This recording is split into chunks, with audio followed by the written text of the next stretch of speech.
All right. Hello, everyone. Welcome back to another episode of Lorebeards. I think is this episode 20 or was last episode 20? This is episode 20. Oh, man. We made it. Another, another threshold somehow, some way. Well, that's excellent. But we hope you're all doing well. This Sunday, we've got a number of interesting things to talk about, some cool little topics here and there. But first things first, of course, just kind of check in with everybody. Granted, it's only been a few days since the last episode, but Nathan, how you been? It's good. A little bit tired. Being just like super busy. Someone got in contact with me that they were selling off their unpainted Warhammer army, and it's 120 bloodletters, like 20 juggernauts. It's an army. It's a demon army of core, and all on glorious square bases. So I've been sorting that out, doing repairs, and just thinking, God, why did I agree to this? But it's cool. It's a nice army. I need to get around to selling all those high elves that I've got locked in a cabinet. Don't sell those. Those why? They're garbage as far as I'm concerned. Why would I keep them? They're all just like locked in a cabinet. But rare. Yeah, but I don't like high elves. I have no desire to keep them. They're a fun army though. I quite like them in eighth. They were all right in eighth, but most of the models are from like six. Back when high elves were just like absolute garbage. Like Oh, they were just absolute ass. Um, fair. but yeah, I don't know. I'll have to. I plus like a lot of them are like in like most of it would be bits. I think very few of them are like still intact and everything. But Hmm. because they've just been sitting in there for like a decade. But I myself am doing well. I'm certainly doing better than I was the other day. I have learned a valuable lesson that as much as I don't want to, I really need to be taking it as easy as I can. Because I had like a super stressful day the other day, and man, my ulcer flared up so bad. It was a miserable few days. Uh, so the last few days, I've literally done as little as possible, and have rested as much as possible. Like I've read some books and played like a tiny bit of like Breath of the Wild, and haven't touched anything else, and I've been feeling much better. So that was kind of a good wake up call of like I should probably not jump back into everything until I am like actually 100% healed up from Yeah. this. Um, but hopefully this week will be better than last week. But we're certainly going to start it off on a good note. So with that pretty much out of the way, let's go ahead and check out our lore beer submissions for Tale of Two Gamers today. Yeah. Gonna refresh the page real quick, knock it to latest, and we'll just go down the list. All right, so first up from Florian Horatio, we've got Chronomatic Cogs, and he made it Nurgle themed, so it's all rusted and gross. Pretty Those cool look rust. absolutely excellent. Yeah. That is really, really nice. Yeah, the mucus slime part turned out very, very nice. It's very wet looking. Yeah, that is impressive. Rust looks really good too. Yeah, it looks great. That's a Mm. really good endless spell. I don't know how well it works in a Nurgle army. Like, I imagine it's decent, but I haven't gotten to play against the new Nurgle yet, so I have no idea how they work. Hopefully, I'll get to play against them soon. Next up, we've got Rowan the Accused coming back in with some Tau Crisis suits. A lot of suits, jeez. He has so many. Rowan has so many minis. He Because does. every week he has, like, new stuff. He's got a fucking because he's my mod for my Discord and my YouTube. He's got a fucking manta and everything, man. It's impressive. Well, and they look absolutely fantastic too. I wish I had a painted army. I don't. Farsight Enclaves for Tau just looks so cool because the red and the gray just they match up so well. Yeah, looks awesome, especially with like the green little dots on like the eyes and next to the guns and stuff, and then he's got like large gold buttons on the, or whatever those are on the jetpacks. Like they just look great. And the bases are like really interesting without being overloaded. Like they just look really natural. Why is nice though. Very nice. Very crispy. Let's see. And then Champion of Corn is showing us the first two minis he ever painted, which he has named Greg and Jeffrey. Even letters. Oh man. These look very similar, I think, to most people's first painted minis when you're like, I just want color on them. Yeah.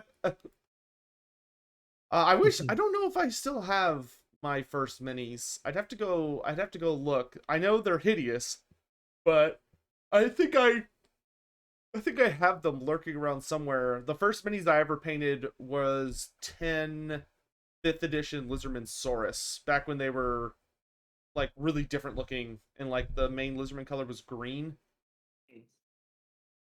Mine were Oh, go ahead. Space Marines, Ultramarines, and they're currently locked in a vault. Um, they will never see the light of day again. uh yeah, mine are when I would play tabletop, I would sometimes sub in those Saurus because I wouldn't have enough in like especially 7th edition. Saurus were actually pretty decent, and I'd be running like 40 or 50 of them. But Jeez. anyway, on to the next mini. We've got from Ray is an absolutely drop dead gorgeous great unclean one. It says it's their friend's work, but man, that is like really clean, gross work. Like it looks absolutely fantastic. It's like, damn, that's clean. I love gray and clean ones. They're so cool. Yeah, like that is a crisp paint job. Yeah, I mean, look at the back with the folds and everything. That is so good. Yep. I also really like this is my favorite version of the new Great Unclean one, where he's got the sword and the flail, and it all just looks absolutely fantastic. Mm. I like, yeah. It's someone in chat mentioned I do love the way he's holding him too. It's like somebody holding like a puppy that they just brought home for the first time. And then from Ray, once again, we have a work in progress of Alaris Custodians and a Sister of Silence. Ooh, that banner is looking, or that the cape is looking very Yeah. nice on that Sister of Silence already. Very clean. Looking Very good. clean. Looking absolutely good. Making progress. I always hate when capes have those little like raised designs. Like they look cool, but it's just like, great, now I gotta hope I can paint this without screwing up the rest of my model, which is Yeah. rare. Oh, I left my alerts on. Sorry. Eric, if you're watching, thank you for the follow. Next up, oh boy, we got some square base fantasy saurus. Yes. So we've got some. So he says he's building a Southlands army. A Southlands army, but you're running Saurus. What is this? What kind of Southlands army runs Saurus? It's cool. That's what, black scales with mixed with yellow? That's pretty. Yeah, it looks absolutely fantastic. I really love like the Saurus. I do want the Saurus minis to get new models. But these models I do still like them. I just hate building them because Yeah. like it's so convoluted. Because like every arm is separate, the head is separate, and the shield is separate. And it's just like, it's in so many parts. Why isn't it so many parts? It's a nice big block though. Nice. Yeah, good block. Curious, it's 18. in ranks of 6 though. Yeah, I mean that's really. I prefer ranks of 6, because it will give you like that's your maximum frontage against like most units. Like if you go up against a rank of 5 of a because 4 Saurus is equal to 5 of a Did your mic 20 die? millimeter base. Oh, did it? Yeah, like you said, against most units, and then you went Oh, okay. quiet. So again, against most units that have a 20 millimeter base, the 4 Saurus perfectly match up to that. So this is how you maximize your frontage against most Yeah. enemy units. So 6 is the optimal way to run them, unless you have some particular other scheme going on. But I would always run my Saurus or my Temple Guard 6 wide, unless I didn't have enough points to have a proper sized unit. Bad. Not bad. It looks great though. Oh, and he's got a work in progress on unit of Cold One Riders. Oh, Cold One Riders. I love you in theory, but God, I hate their models. I hate them so much. They're so ugly. The cold ones are just the actual mount. They're so thick, Yeah, right? Like, they're immensely thick. And granted, they're not as stupid looking as the prior editions, but they're still just. I just need the lizardmen to get. Like, I think skinks still look really, really good. Like, I think they've aged very well, but I think most of the Saurus sculpts could use new minis. I would not be upset. I love the paint scheme. It is really nice Yeah, because it's like a really good desert theme. So cool, so cool. Here's what he's going to end up going with for the basing. But it does look very, very nice, and it's a very unique color scheme, but it fits really, really well. Just kind of like that deserty rustic yellow, then followed up with the black scales, and it looks really nice with the black and gold shields too. Yeah. Looks great, man. Keep it up. I'm excited to see how that army progresses. Oh my god! Louis Wheatley sending in a goddamn Anvil of Doom. Oh, I love it. Oh, there it is. And he's using it as a Celestial Hurricanum for Cities of Sigmar. That is so great. That is vastly superior. Oh gosh, I miss Anvils of Doom so much. Yeah. Like That's so cool. I hate that they don't exist in AOS in any way. Like, I keep waiting for them to like introduce like a super magma drop that has like an Anvil of Doom on its back, or just bring back the Anvil of Doom for the dispossessed, but nope, still nothing. But God, it's a great mini. I love that he just combined it all in one big base. Very nice. Yeah.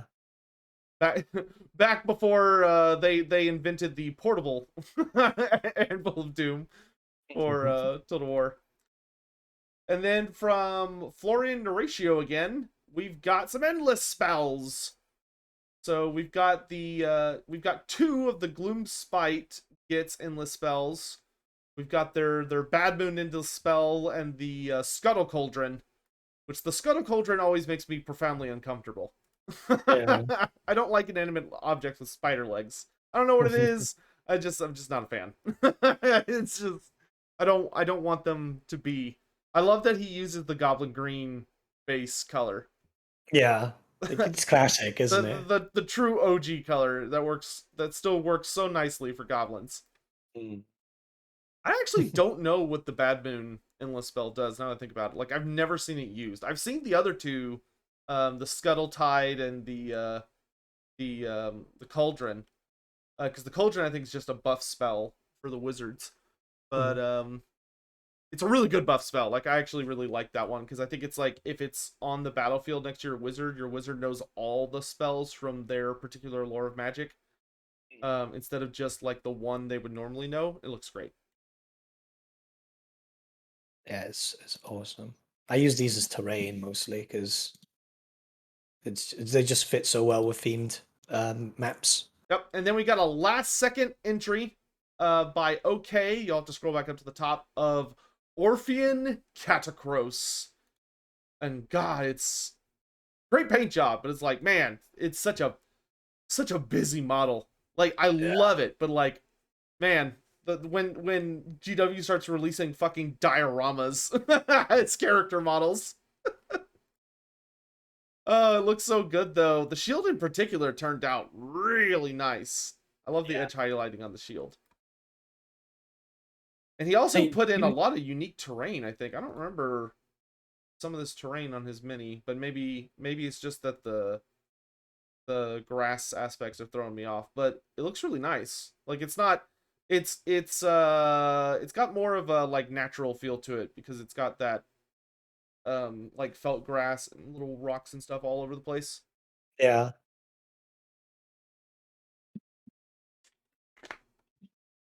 Awesome, looks great. Well, thank you everyone for sending in your minis. We really appreciate it. Lots of really cool ones.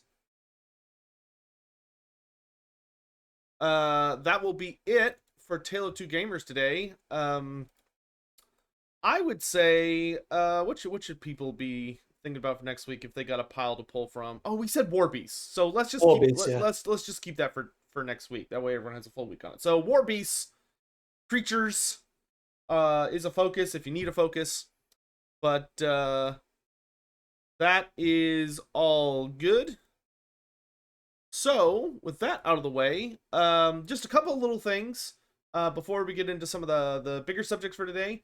For those who are interested or keeping up with AOS, the Fire Slayers and Idnet Deepkin are finally out, and you have the ability to go just pick them up and purchase them from your local hobby store. I got my copies about 2 days ago.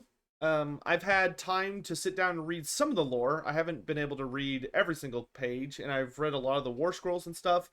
I'm actually pretty pleased with how those books came out so far. Like the Fire Slayer book in particular seems, or both books seem way more balanced than the first two books. The first two books we got of the edition being Stormcast Eternals and Auric War Clans. They're fun books, but they definitely still need to get hit with a Nerf bat. We're still having issues with the Stormcast Dragons being way too good, and the War Clan's Maw Crusher is also still a bit oppressive.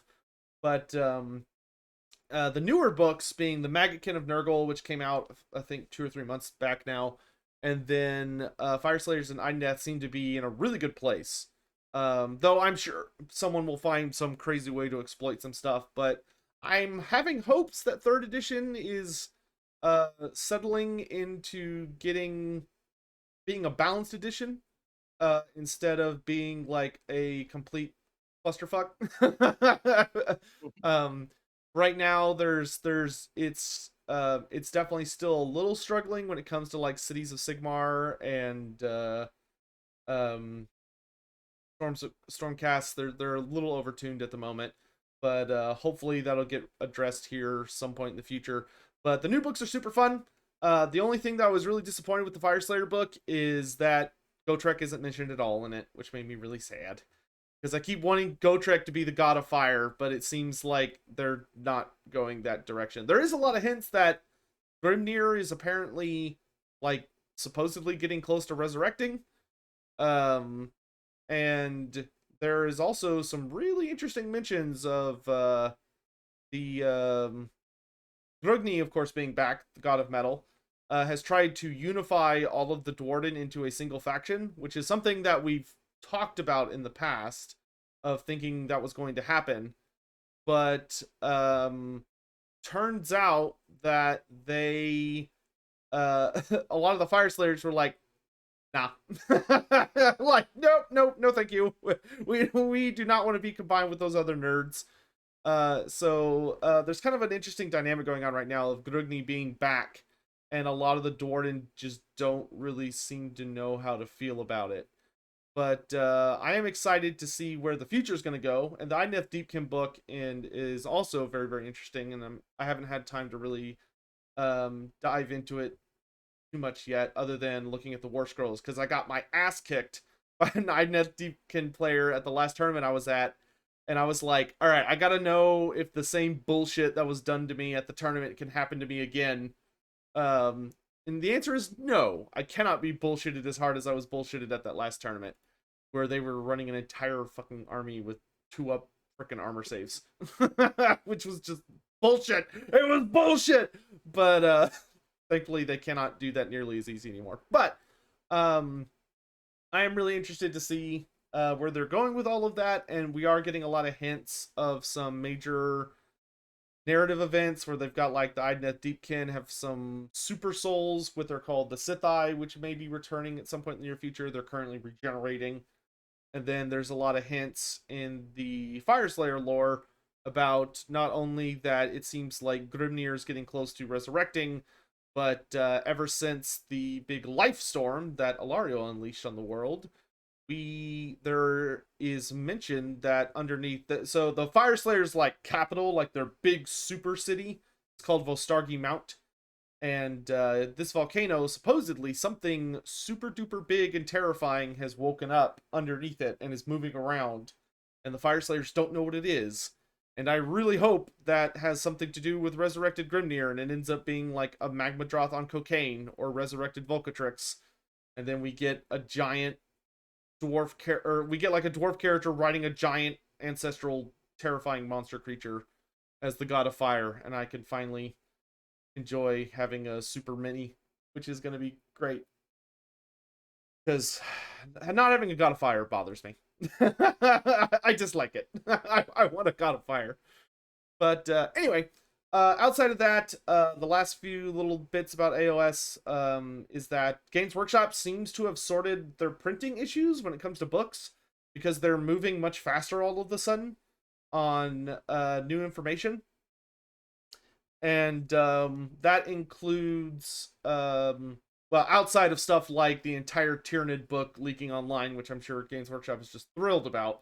That seems to be a 40k specific problem with the leaks right now.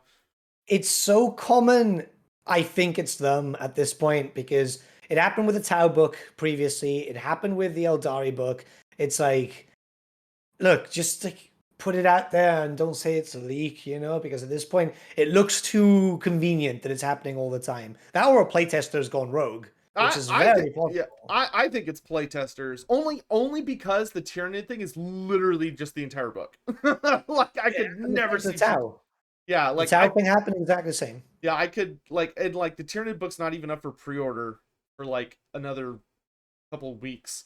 So like I could never see GW doing that, because like there's a whole group of people that are going to be like, oh, well, I don't have to spend money now. Like, which is like I don't I don't that's a little too piracy for old Sotek.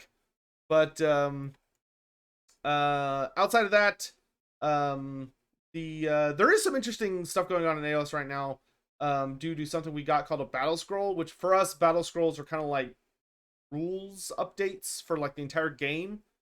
And normally what they've been in the past are like they come out and they adjust the points and like edit some of the rules and like do a little bit of a Q&A. This time they didn't do that, which was really disappointing. What they did instead is they introduced a new rule, which is kind of like a comp system, but it's like really, it feels like they're trying to introduce comp, which for anyone not aware, a comp was a system, at least that I grew up with in fantasy, where because the game was not even remotely balanced, a lot of groups did their own comp systems where they would basically punish you in different ways from taking like really overpowered builds. So if you took like a friendly build, it would give you more points in a tournament than if you took a super hardcore competitive build that would get you like less points, because you know it took way less effort to win with it. And GW kind of seems to be doing something similar, which is interesting. But their system right now, it's very minor, because basically it's a system of if your opponent takes something that's like super strong and like basically everybody takes, so like a Stormcast player shows up and he has dragons, or someone's just playing one of like the, or like Auric player shows up and I think they have like a Maw Crusher or like Kragnos or something, or no, maybe not Kragnos, but it's just like certain factions or certain units. And then you have a unit that's underplayed. So like Nighthaunt is considered an underplayed army apparently. So like I get this benefit. If you have something that's considered weaker, so it's like a unit that's not taken very often, or it's an army that's not taken very often. So for instance, my Nighthaunt, if my Nighthaunt kill one of these units that's considered overpowered or taken too often, I get bonus victory points. But right now it's like pretty subtle, because it's only, actually, sorry, that's not correct. You could play anybody, and if as long as you don't kill one of the OP creatures with another OP creature, you get at least 1 victory point. But if you kill an OP creature with an underpowered faction, then you get 2 victory points. Which, like, it's a little something, but it's not a lot. I don't think it's going to have a huge impact on the game, and I would much rather them just come out and adjust the points or update some war scrolls, especially with those goddamn Sigmar dragons. Dude, their war scroll is like a fucking book. It is so stupid. And it does something in like every phase. Like you'll like, even in fantasy or 40k terms, I think everyone can recognize how stupid this is. Those dragons once per game get a free movement in the hero phase, or like the equivalent of the magic phase. So like they can move twice per turn. And like when I say move, I mean like a 12-inch flying move for free in a phase that you normally can't do movement. Like, why? Who thought that was okay? Anyway, though. And then the last thing I'm going to talk about very briefly for AOS is, of course, I am super duper excited because there's a new Nighthaunt book on the way. Daughters of Cain are also getting their like 3rd book in like 2 years. But they're both coming with a new mini. For Nighthaunt, we're actually getting a new unit as well, and we finally got some of the rules for the new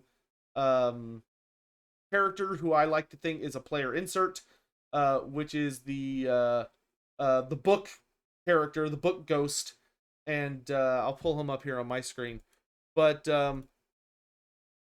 they revealed his rules today, or some of his rules yesterday, and he's hilarious because he has this system where you basically pick an enemy character in your first hero phase that you can see, and basically your guy's like, this person deserves to die, and I'm gonna make it happen. And what that means is that every hero phase after that, you roll a dice. Or sorry, every one of my hero phases, I would roll a dice, and if I get equal to or below the turn, I just deal 2d6 mortal wounds to that hero. Fucking hell. It has infinite range. I don't have to see them anymore after that part.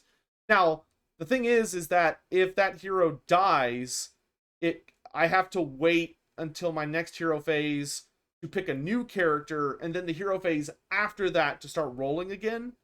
But if you can get low rolls, like, you could just obliterate some stuff. And the most hilarious thing to me is that he gets to roll it again at the end of the game.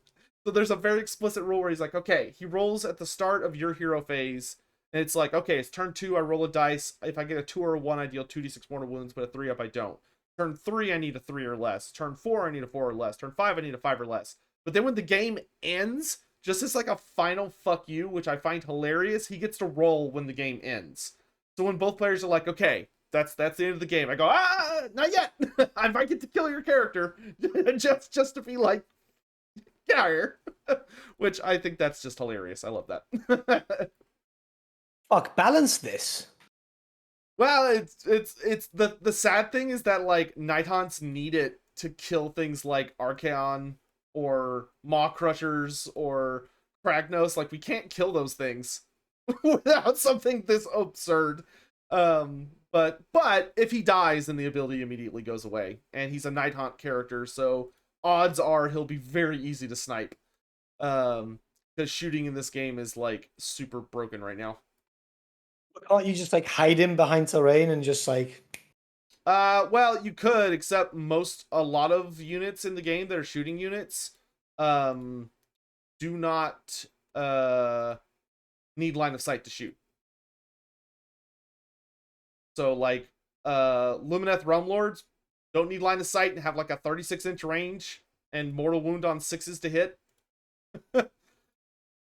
And, there's like other things in the game that don't, like, there's a lot of shooting that just doesn't need line of sight, or it's a unit that can like teleport in the movement phase and just end up outside of 9 inches and shoot you anyway from any, like avoiding getting shot through line of sight is basically worthless in 3rd edition unless you're fighting like really specific armies, which I hate that. I hate it because it feels like there's no counter to shooting. And like the worst penalty you can do is a -1 to hit, and getting a -1 to hit is really hard Because it's like, oh, if I have a character with a certain amount of wounds standing next to a unit, they'll get -1 to hit, but most things in the game could very easily get +1 to hit, if not +2. So they'll not only like nullify my -1, but still get a +1.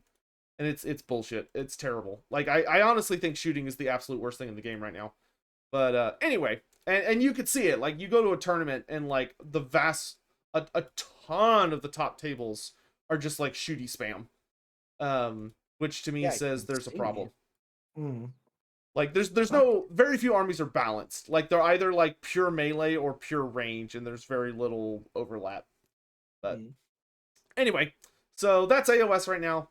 Things are interesting at the moment, and we're so close to, I think, the game feeling very nicely balanced. I think it really just revolves around them introducing some point changes for a few things, and probably tweaking the Stormcast book a bit rules wise, but overall it feels very nice. And I'm really hoping they introduced a really cool rule in the Fireslayers book called Retinues. It's not a new rule, but Fireslayers have it very standardized, which is a system where if you have infantry characters who don't have a lot of wounds, they can have a unit, a nearby unit, be their bodyguard. So the unit will protect them and block wounds for them on a 3+. So it's not like perfect Lookout Sir, but it is a Lookout Sir that is actually good. And I'm really hoping that's just going to be like standard in most books going forward. Like Inet Deepkin don't have that, but the only reason Inet Deepkin don't have that is because they literally have an army rule that says you can only shoot the nearest Inet Deepkin model. It's like just a faction rule, which makes them hilariously overpowered against shooting armies.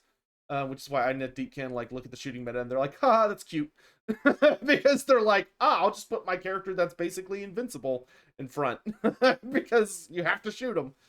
But most of us can't do. Anyway, though, that's it for AOS for today.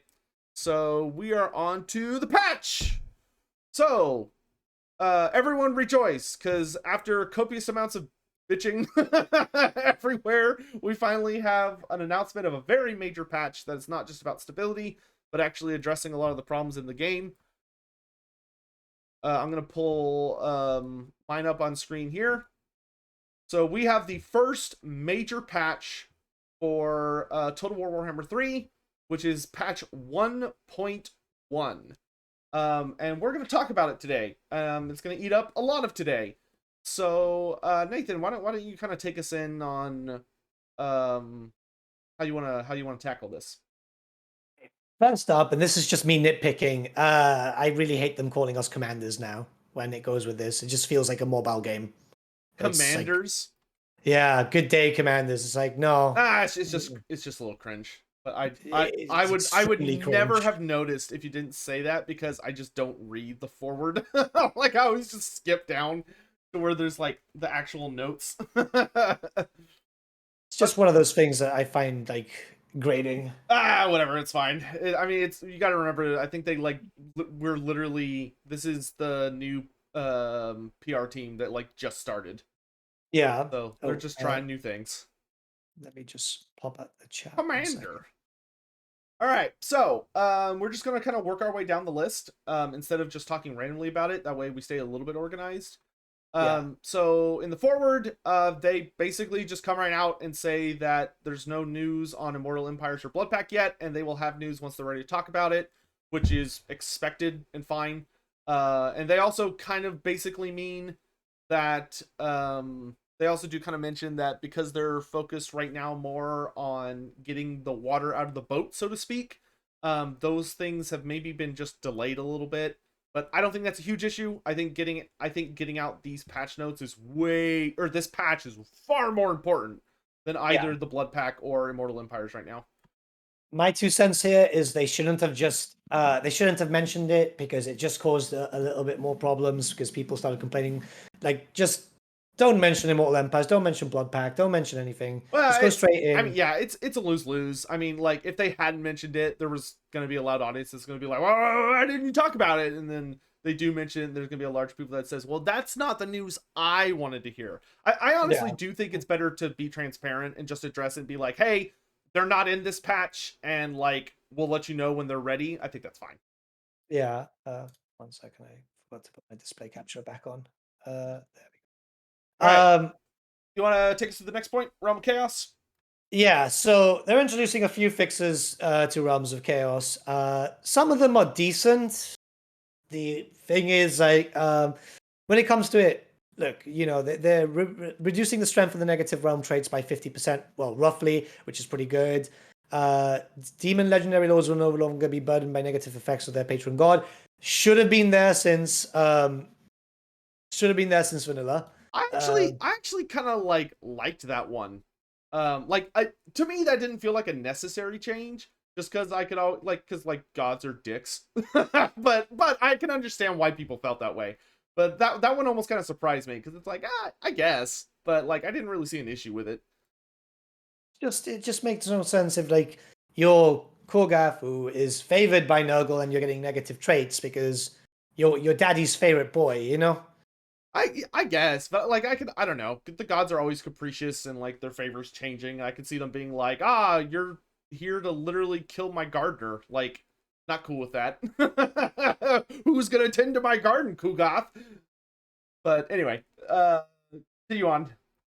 Traits gained in the realm of chaos will now be removed when a legendary lord completes a survival battle within that realm. That's cool. That I guess means that if you just go into farm through the realm of Sinesh just to get the money, you'll still have the trait, but you'll have to remove it the old-fashioned way, which I guess makes sense. This one's actually pretty good. When a player intercepts AI Lord at the Forge of Souls, their souls will now be lost, forcing them to restart their collection. That buys you a bit more time. I think that's good. No word on a proper intercept just yet, though, which is something that we desperately need. But other than that, I think that's a good change because at least it allows for more of a sandbox thing.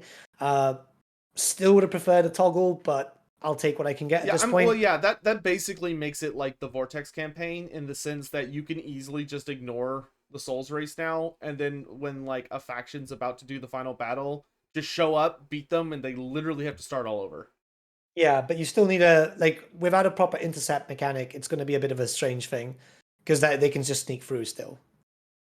Well, yeah. Hopefully they can add some kind of like they did for the Vortex campaign where it kind of shows up like a quest battle. But like worst case scenario, you can just kind of keep an eye on it for a bit. Yeah. The protection building chain now can be used to prevent rifts from spawning in the province in which they're built. This is freaking great, and this should have been in vanilla from the beginning. This makes me want to play a little bit more. Yeah, This makes me want that's to an get awesome back in the change. game. That's a Yeah, fantastic change, regardless of how you play the game. Like yeah, even if you're like me and you enjoy the Chaos campaign, it's still a fantastic change because it helps like control where the risks are going to be. So like now I can dedicate if I have a province that's like well protected in my empire from like the AI walking to it, I don't have to be forced to build like full garrisons in them anymore in the event that like demons spawn. yeah, I could just build a single protection building in that province and then dedicate the rest of it to like finances. yeah. Um, and if you're someone that wants to just conquer the map, literally just make sure you got one of these in every province, and like life is good. Yeah, it's going to be very, very useful. And lastly, the rewards from gaining souls have been improved by providing additional bonuses for a limited period of time. We haven't seen that just yet because obviously they're just giving some basic info, but some nice rewards will be good. Give us some incentive to go and actually fight the the survival battle, or to resolve the survival battle. Yeah, and I think especially for I think these are probably the most significant actual changes. Like as far as like the overall thing for me, like the Realm of Chaos is the big takeaway of like it it just feels like everything's going to be a lot smoother, especially in the sense that okay, the negative traits aren't as bad. Good. You don't even get any negative traits as long as you win the realm, which I think Yeah. actually makes losing the realm even more of like an interesting risk. Because if you lose, like, not only did you miss out on the soul for that run, but you also have to then deal with these negative traits for a little bit, which I think is good. Like that just adds like a nice extra punch to it. Um, but and then being able to like just slap the AI down if they manage to beat you in the race, also great. And the Yeah. protection building I think is easily the best thing. Yeah. Great, great, great, great. Mhm. Then we've got the supply line bug being fixed. Neat, great, awesome. I mean, they did kind of claim that it was fixed in vanilla. Just saying. Well, I'm not worried about it. The point is, it hopefully is fixed now, and that's good. Mm. Infantry responsiveness. This one's actually really good. I did not know about this until I saw a video from, I think, Zurkovich on it.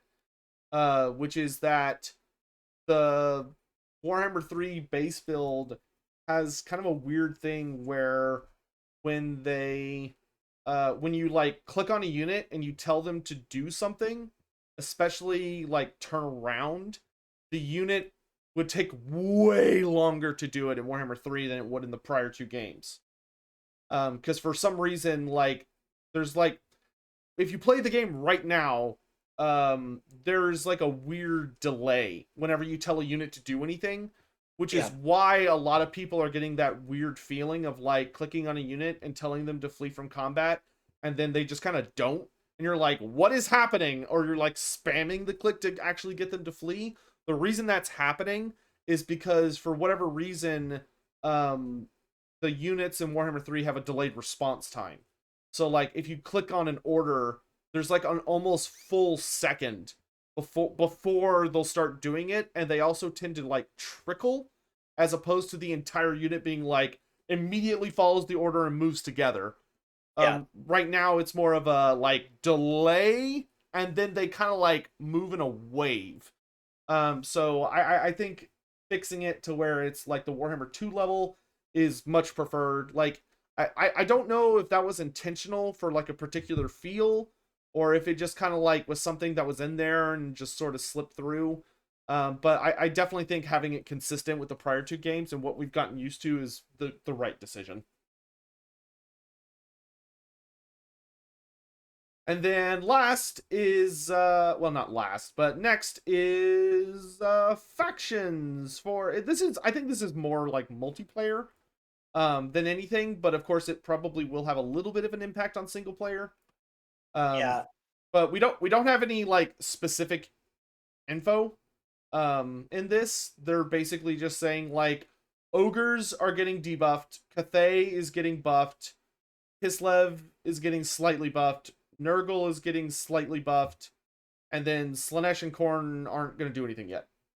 Well, with Cafe, they're kind of radically changing domination mode because they're now increasing the size of all starting armies in domination. Oh So yeah. everything that people have played, um, now this is going to be like a new version of it. So people are going to get thrown off. Um, the thing is, yeah, Cafe is an underperformer, but that's because Harmony is their main thing. So when creating domination mode, they should have taken into account that Harmony was going to be a big factor when it comes to that. Oh yeah. Well, and I'm glad that like, it's one of those things where you just have to have people playing to really get a good feel on like what is happening and be able to go, okay, what do we do to fix this? But I've been watching a ton of multiplayer tournaments. Like pretty much every time Turn does a tournament, I'm watching. And something that I've seen consistently said by everyone playing or streaming it has been like the mode is fun, but the starting armies are too small. Like no matter what faction you're playing, it just doesn't feel that great. Yeah. Because the starting armies are so small, it's just kind of more of like a skirmish, as opposed to feeling like an actual battle. So I think taking the points that they have for domination mode and making it a better split so that the starting armies are larger. I don't know exactly what the split's going to be because right now it's more, I think it's like 40-60. So maybe having it like 50-50 or 60-40 for your starting army, I think it's going to do a lot better as far as like, okay, while you're waiting for those objectives to open, because the objectives take like about, I think it's like 2 minutes to open, that allows you to have much more of an actual battle with limited reinforcements coming in. Yeah. As opposed to right now, it's more like a skirmish where like you're kind of poking at each other, but you also need to like not be too fighty, so that you can still have stuff to like grab objectives. You can actually like start getting summons and everything. So I think it's a good change. But I am looking forward to when we get specific patch notes. I'm really curious what they're gonna do for Cathay overall. Because I imagine it's not just going to be like the domination thing. I imagine they're also going to get some pretty significant, because they're way behind on Yeah. the looking at the matchmaking system. So I imagine they're going to get some pretty significant buffs. Oh yeah, someone pointed out like Zinch isn't even on the bullet points. That's really funny, Yeah, actually. they Yeah, forgot Zinj. that's fine. I would be shocked if Zinch is not getting a nerf to his barrier system. Like his barrier system is way like even in single player I find it annoying to go up against, much less multiplayer. So I imagine they've got to be tuning that down a little bit. Like it doesn't necessarily need to be like hard. Like I don't think the amount needs to go down or anything, but like maybe it takes longer to recharge, or maybe like it's less good. Like I don't know, but like they got to do something to it. I think it's just too strong right now. I think is a bit more context would be useful because, like, if you go to Nurgle, they say here we are also concerned that the slowness of most Nurgle units makes them vulnerable to larger armies with ranged firepower. It's like, well, yeah, it's a slow army. Honestly, what I think they should do, so here's something I think is really interesting, and I'm curious if you agree with this. I'm gonna minimize this so I can see our faces for a minute. So my thing with Nurgle, that I think is really really hurting him, and I don't think this affects most armies, but with Nurgle I think it's very poignant, is that the biggest difference, in my opinion, the absolute most major difference between tabletop and Total War is that the shooting is real time. So it's so much more devastating than it ever was in tabletop. And so like when you have an army like Nurgle that's really slow, in tabletop that wasn't a really big deal, because like sure you were slow, but they could only shoot at you, at most 6 times. It's probably less than that, because once you got into combat you couldn't be shot at. In this game that's not the case. So honestly, what I think just needs to happen for Nurgle is I think they should just upgrade Cloud of Flies to where it gives you like significant melee or missile resistance. Yeah. Just be like, oh, all Nurgle units with Cloud of Flies get 30% missile resist. Mm. There, done. Like because I think that's really Nurgle's only problem. I don't think like his slowness is a big deal as far as being outmaneuvered. I think his slowness is a problem that he's getting the shit shot out of him before he can get into combat. Yeah. And also, he has no anti-large, which is weird. Like literally nothing. Like just Jesus, pick a unit and give it anti-large. Yeah. Literally chaos warriors with halberds. That's all they need. Yeah, or just like I don't. Yeah, I don't care where it goes. It just needs to be somewhere. It's weird having like a critical mechanic like that just not existing. Um. All right, so bug fixes. Just gonna pop over these real quick. A lot of them are actually to do with a couple of them to do with the prologue. But they are trying to fix the alt tab crash fix, which is actually going to, you should have its availability next week according to this. So this week, because this is part of the, I think the patch 0.8.6 or something like that. So that's actually the patch that'll be coming out this upcoming week. They also fix some Slanesh stuff. Bellicor, they fixed an error, which like, great, because like anybody uses Bellicor. Some crash fixes. Oh, I really like this change. I really, really like this change. It's considered a bug fix, but I love this. Is that because it's a bug fix because this is how it should be working, but I'm really glad to see this, is that if you get a corrupted by trait, so for anyone that's not aware, a corrupted by trait is like if you're in an area with too much chaos corruption, you'll get a trait that's like corrupted by Zinch or whatever. Um, it'll now get removed as it should when you're hanging out in any province that has like low corruption or high uncorrupted. Because right now, if you get those traits, it's basically permanent, and those traits are like they're a bitch. Like they're like some of them are not awful because they give you like a buff and a debuff. So it's like, oh, you generate Skaven corruption, maybe your leadership is worse, but you like this other stat goes up. So they're not the worst thing, but it's good to see that fix come back in. Yeah. I mean, And so far it's all right. yeah. Oh, and of course, probably the most exciting announcement, Mod Workshop's coming out. Yeah. That's great. That's going to Awesome. help out a lot. I've already been speaking to a bunch of modders directly who've got great ideas, who've got great plans, who are going to fix up some very obvious issues with, say, Sinesh, very obvious issues with Nurgle. This is something that we've been waiting for a while, because while I know a lot of people aren't too keen on mods and so on, um, let's be honest, longevity for the game was held because of mods for Warhammer 2. Yeah, yeah. Mods are a critical part. Like even if you don't use them, like it's silly to suggest that they're not a critical part of the game's infrastructure and lifeline. Yeah. So that coming out, because I mean, it just opens up, like you go from, oh, I could put a good amount of hours into this campaign to I can literally now put an infinite number of hours because I can literally change how all of this stuff works. Yeah. So that's of course super duper exciting. Uh, and then they briefly talk about what's coming after 1.1, which is just that they're basically going to be working on putting out a couple more patches to fix some things, and then of course do a lot of okay, so this is actually very exciting news. Is that they are officially announcing that they're going to be doing major patch updates between all of the key DLC releases, Mhm. which they did not do in the Warhammer 2. That is great news. I don't care who you are. That is awesome, awesome news. In a few ways, yes. In a few ways, it raises some questions. Because obviously, my concern is obviously DLC has been for the end of Warhammer 2 was quite distant. So does this mean that we're going to have that same distance between DLC? The fact is also didn't they say we're aiming to have patches in between DLC? Aiming means nothing to me. Aiming is a British term to say, oh, maybe.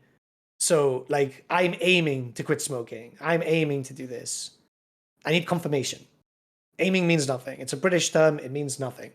Uh, the wording is we're looking to raise our game above Warhammer 2 by introducing major patch updates between our key DLC releases, allowing us to address bugs, balance concerns, and other adjustments on quicker cadence of previous games.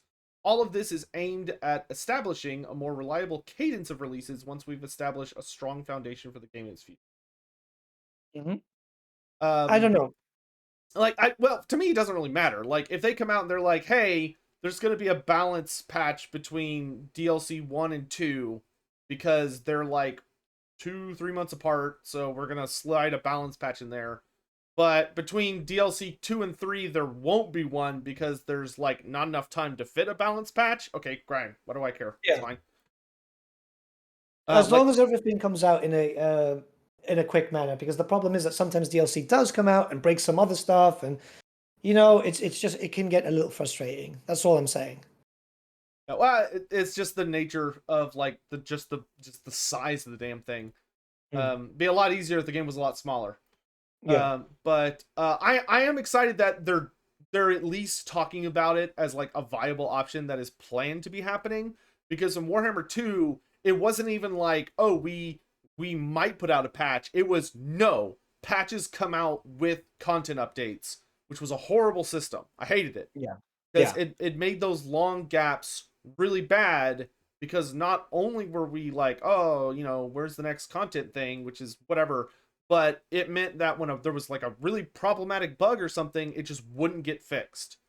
I don't expect them to put a patch between every single content update, but I do expect them to hopefully be like, oh, hey, our DLC caused a major bug here, or this unit we put in is really overpowered or really underpowered.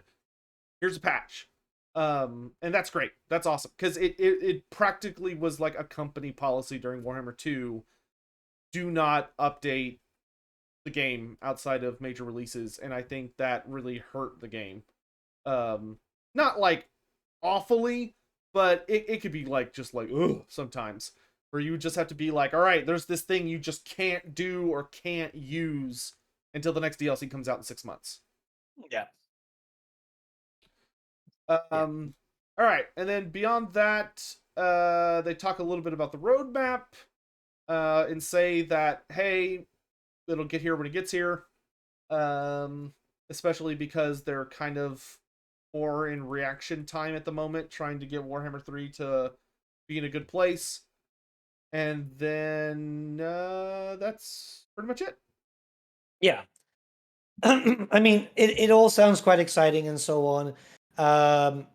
Obviously, it's a little bit different because there's a few things, right? And it's I'm not saying anything bad against Creative Assembly, but some of these patches could have been, some of these bug fixes could have been fixed with a hotfix. Because I know some modders who fixed it within a few hours, and obviously it's a bit different for Creative Assembly because it No, needs to yeah, go that's never a higher fair up and comparison. so on. Never Yes. a fair comparison. Yes, but the fact is, this is a month after. This is a month after.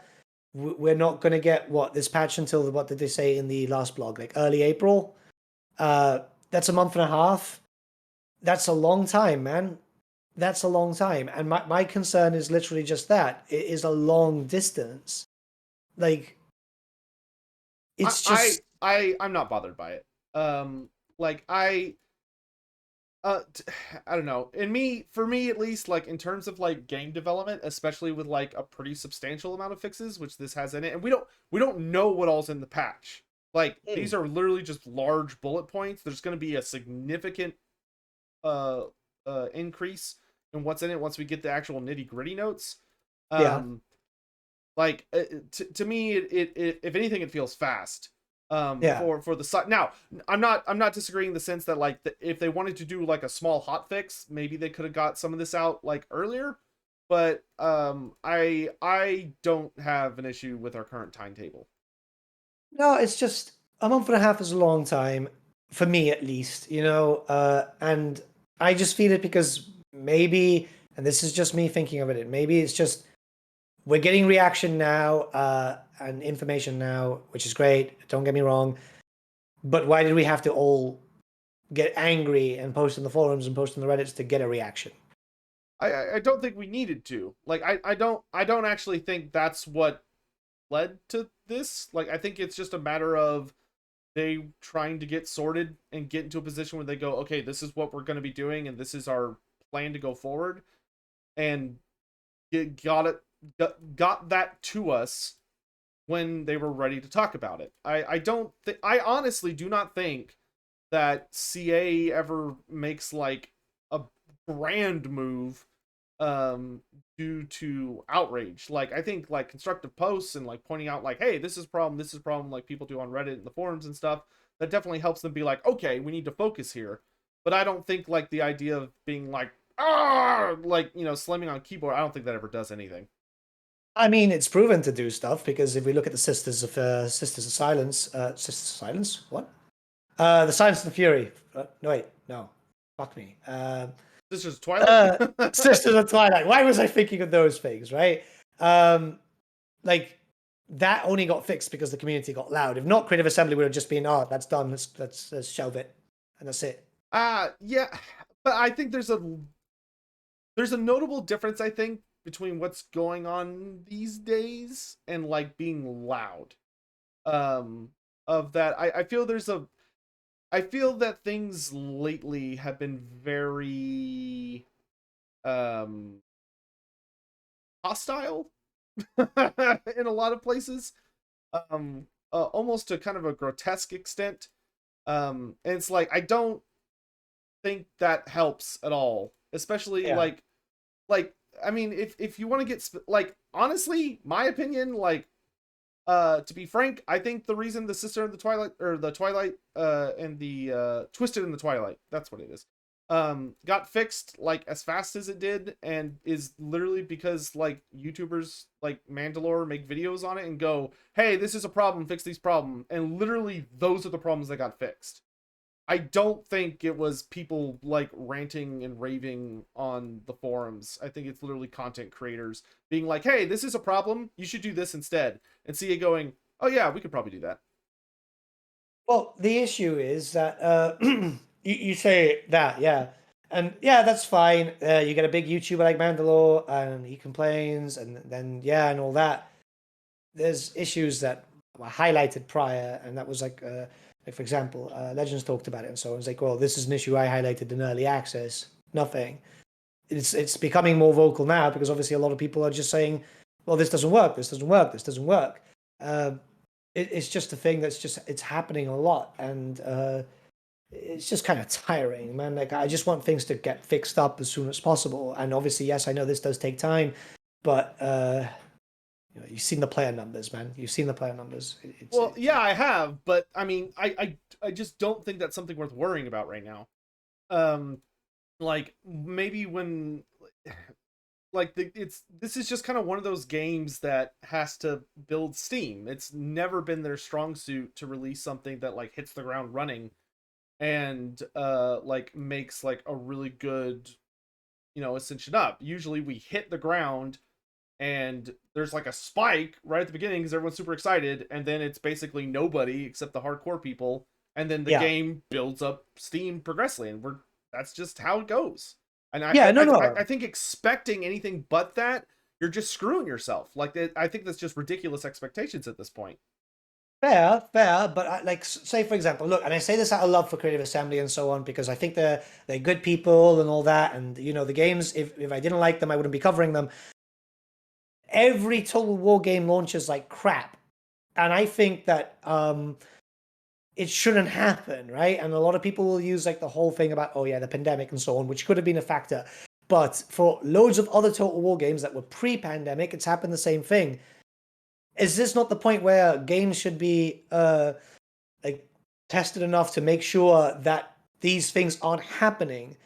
And I get it, yeah, release times and having to release by the end of the fiscal year so they can actually justify the next marketing budget for whatever the fuck they might be working on next and all that. That's all cool. I worked in marketing. I know what that means.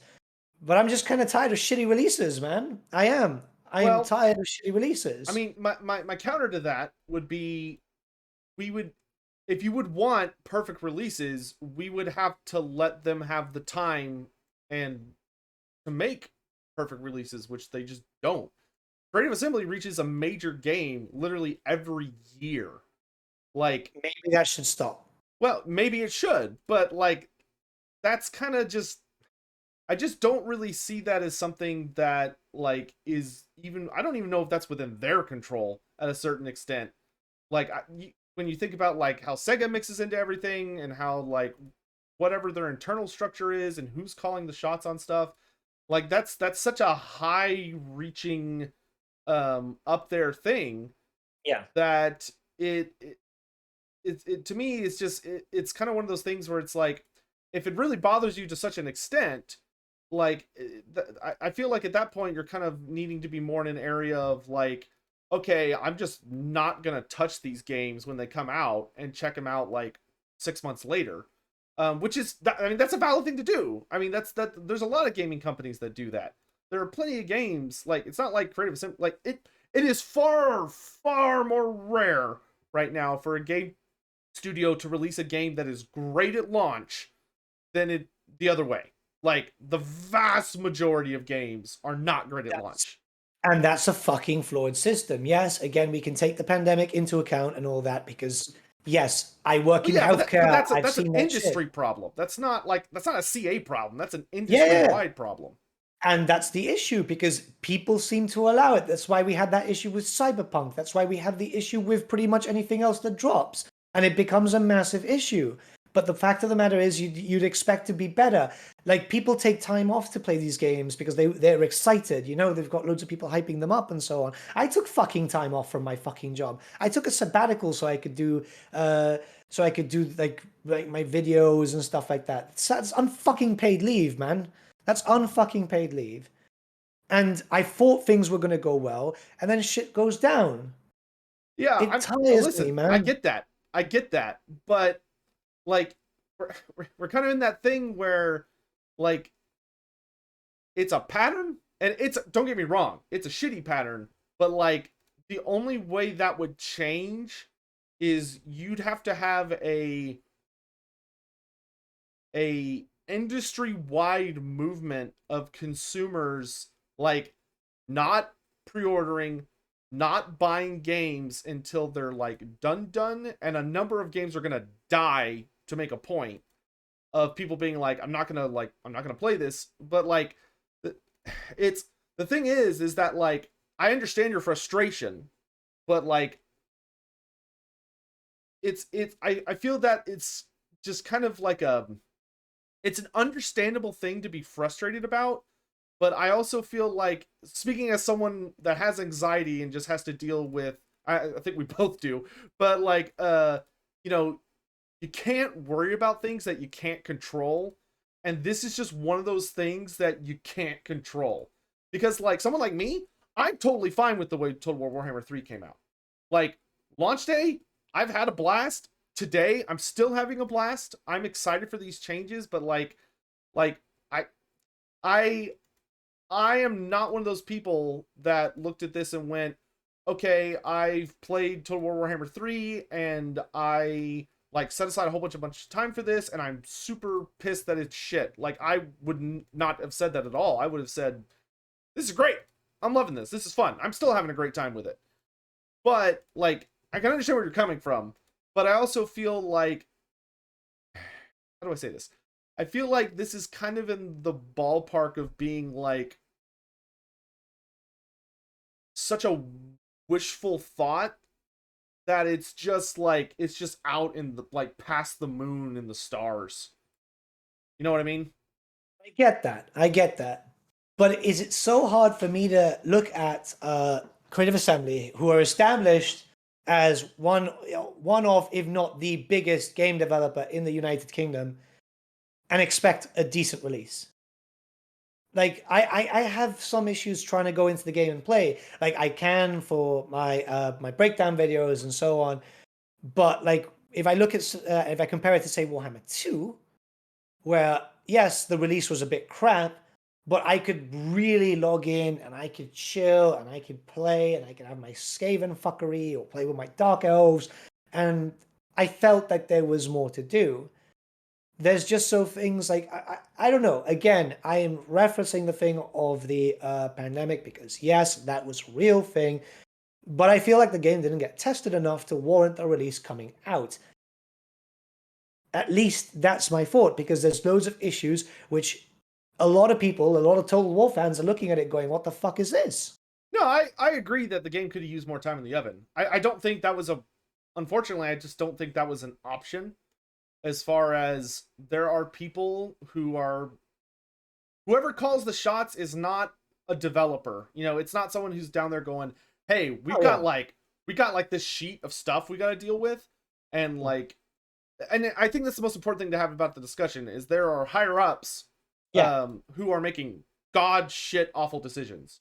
Yeah. Like, and it like, and it's I think the most important thing to do in this conversation is to really separate those two teams of that devs that are like trying their damnedest, Yeah. working within these constrictors by really shitty, like, I mean, and that's, we know that's literally everywhere right now. Like, you look Yeah. at something like Bethesda, which is just like, and like Cyberpunk, like, you have upper people saying this game has to come out now, like, we need the money now, and it's like, not ready. You know, that's almost kind of why I think indie studios tend to be better, is that a lot of the time they're like, hey, we need like X amount of money to make this game, and then they're just like, hey, like, we're still working on it and all this stuff, and they tend to release a much more polished product. But they also don't have these like contractual overlords that are like, this game is coming out on X date, and if you can't make that happen, you don't get a job. You know, um, I fully agree with everything you're saying on that. I guess my question is, I don't know where you're wanting to go with that. Is my Right. question. The thing is, we started like this is something that we've already talked about, right? Total War release a game once a year, right? Could they not make a lot more money if they released a solid project which people would then be ranting and raving about rather than just shitting it down on reviews and so on, which obviously happens because the release ends up being kind of shit, let's be honest, and just a little bit of a distance. You don't have to release a game a year. because you make a lot of money. It's proof that, for example, Warhammer 3 made a lot of money. It's proof that Warhammer 2 made a lot of money. Rome 2, we can see those numbers on Steam. We can't see it on Epic. We can't see it on any other platforms. But we do see that they do make money. And people come back for DLCs and so on. But you could have more audience retention, which will then lead to more sales, wouldn't it? Yeah, that's great. But like, what I'm asking is like, what are you wanting to happen here? Like, are you coming at this from the angle of like, you're making an announcement that we should like be putting pressure somewhere to like, that's where I'm trying to get to. Like, where Pressure's not going to work, because one fault that CA has is when people get angry, CA go dark. It's usually the case. Because, I don't know, maybe that's just the thing.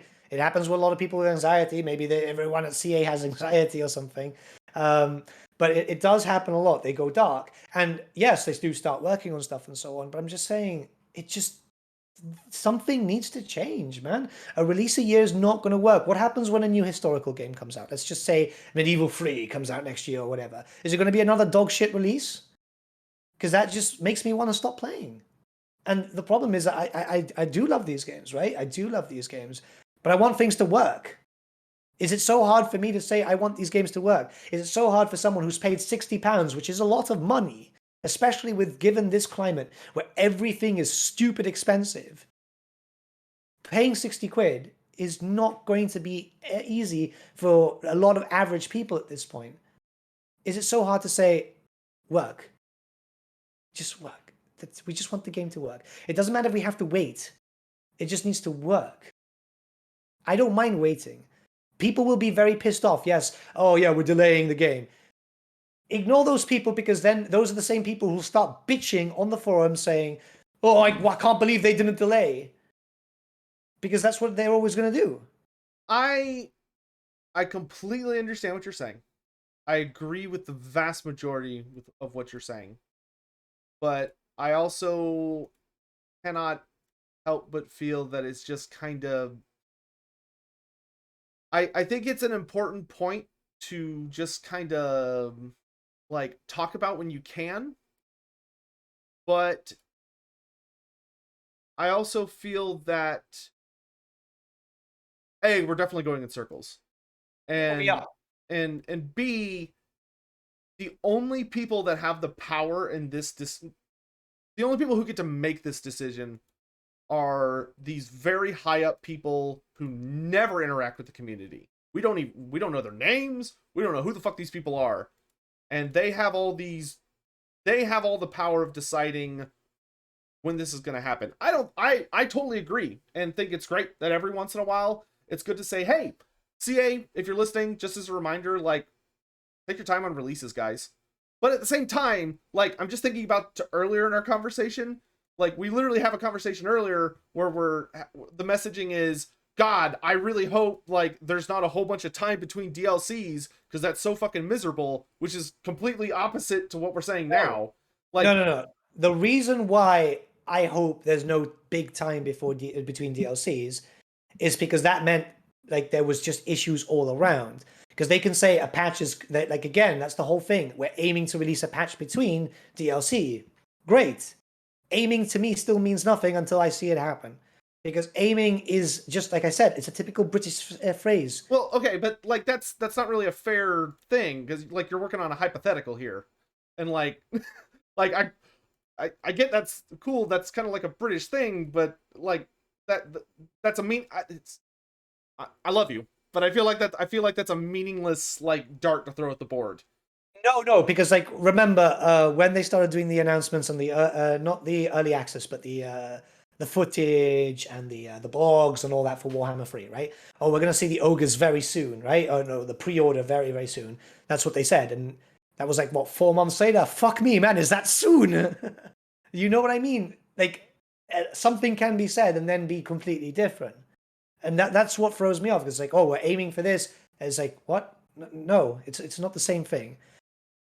It might be a bit difficult for those who aren't used to the god awful way that a lot of British things said, but very soon, and that very different. This is why I just get a bit odd with it. Yeah, it's because I've grown up with it, and that's why I get a bit anxious about it. Yeah. I think just ultimately, um I think ultimately there's not really much we can do as far as like this conversation, because I think we're just kind of in two very different mindsets on it. Um which that's totally fine. It's whatever. Someone in chat, I think, put it a good way of that. I think we're kind of in a sphere of like, I think I'm in the camp of what's happened has happened, and I'm moved on. I don't care. Like, let's just get where we're going. And I think a lot of people are still in the camp of this was really fucking dumb and still mad about it. And those are two very different camps. I think both camps are valid.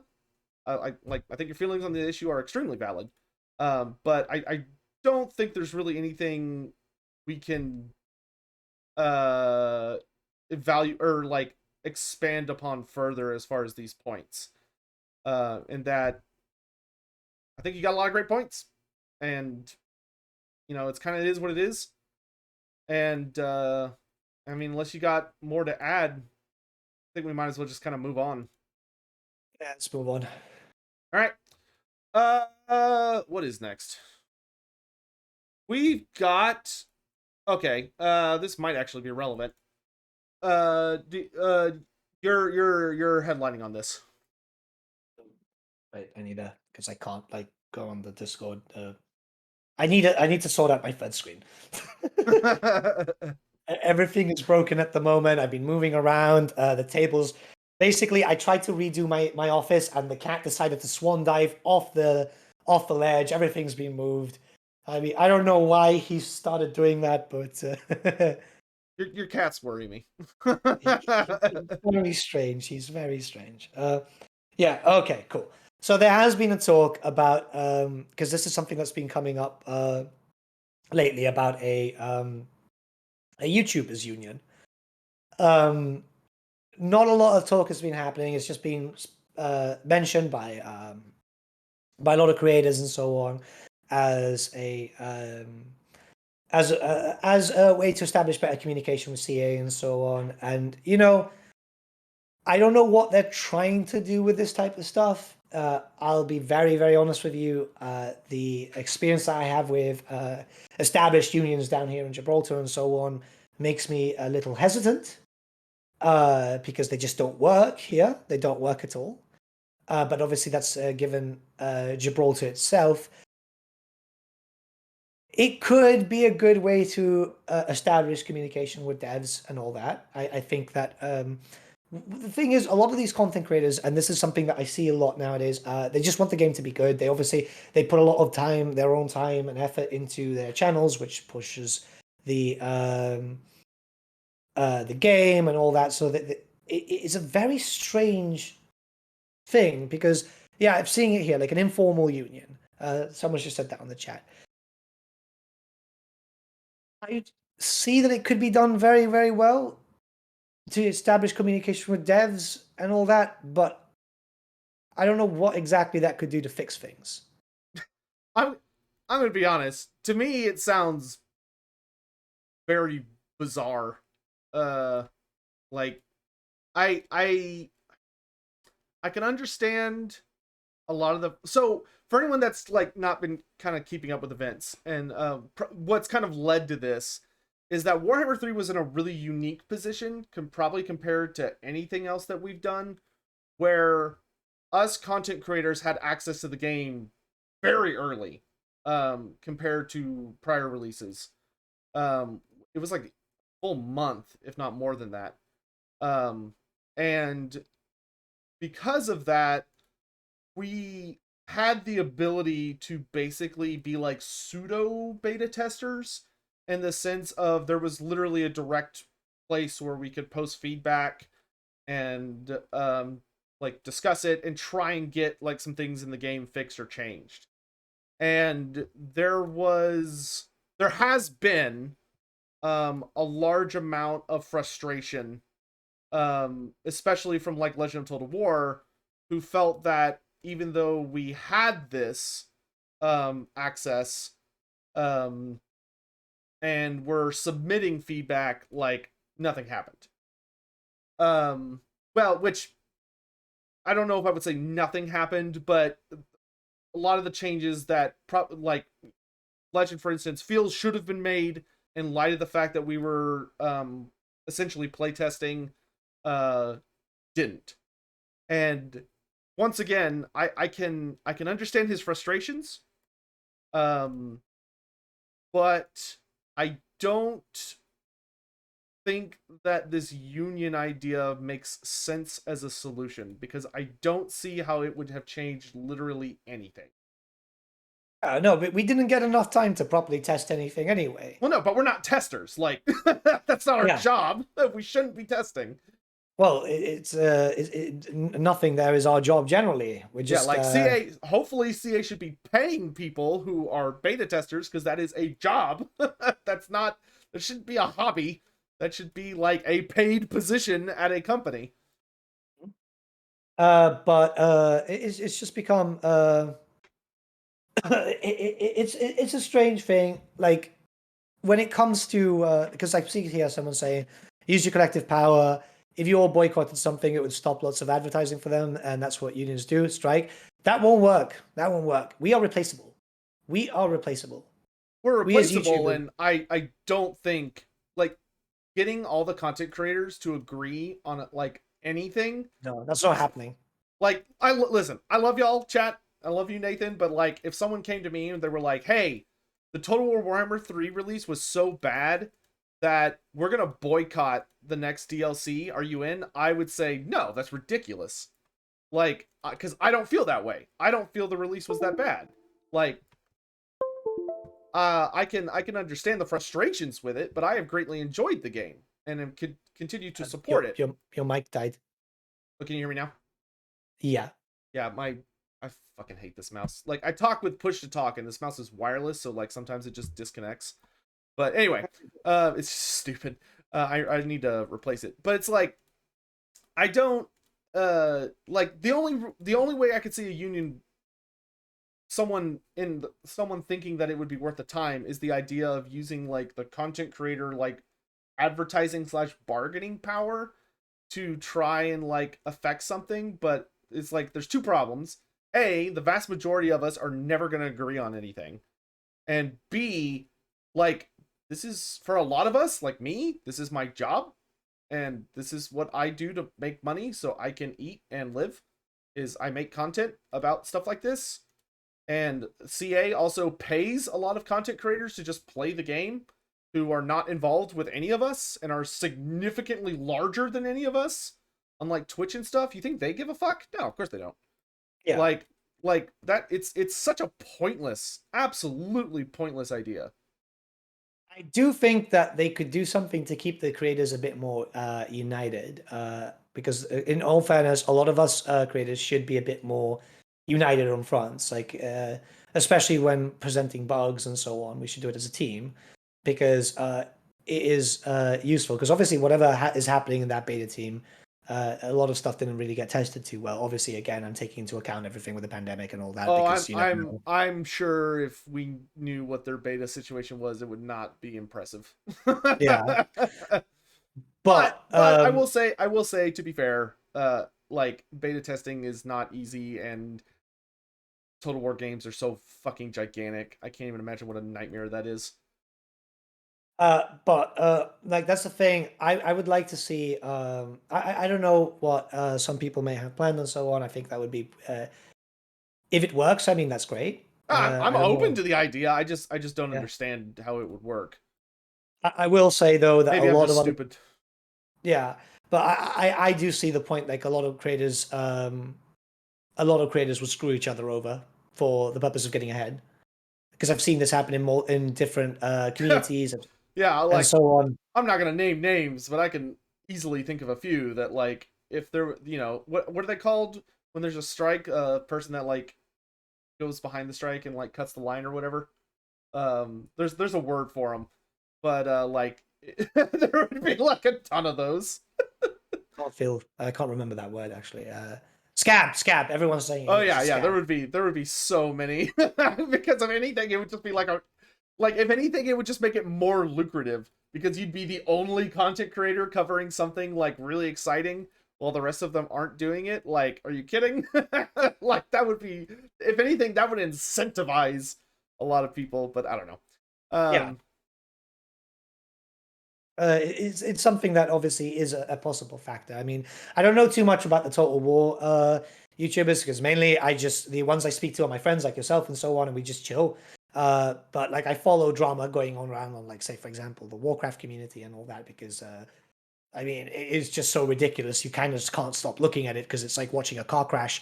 But it's possible. It's possible. A lot of creators will willingly fuck each other over, and it's kind of sad. Maybe because I see this as because obviously this is just like a part-time thing for me at the moment. I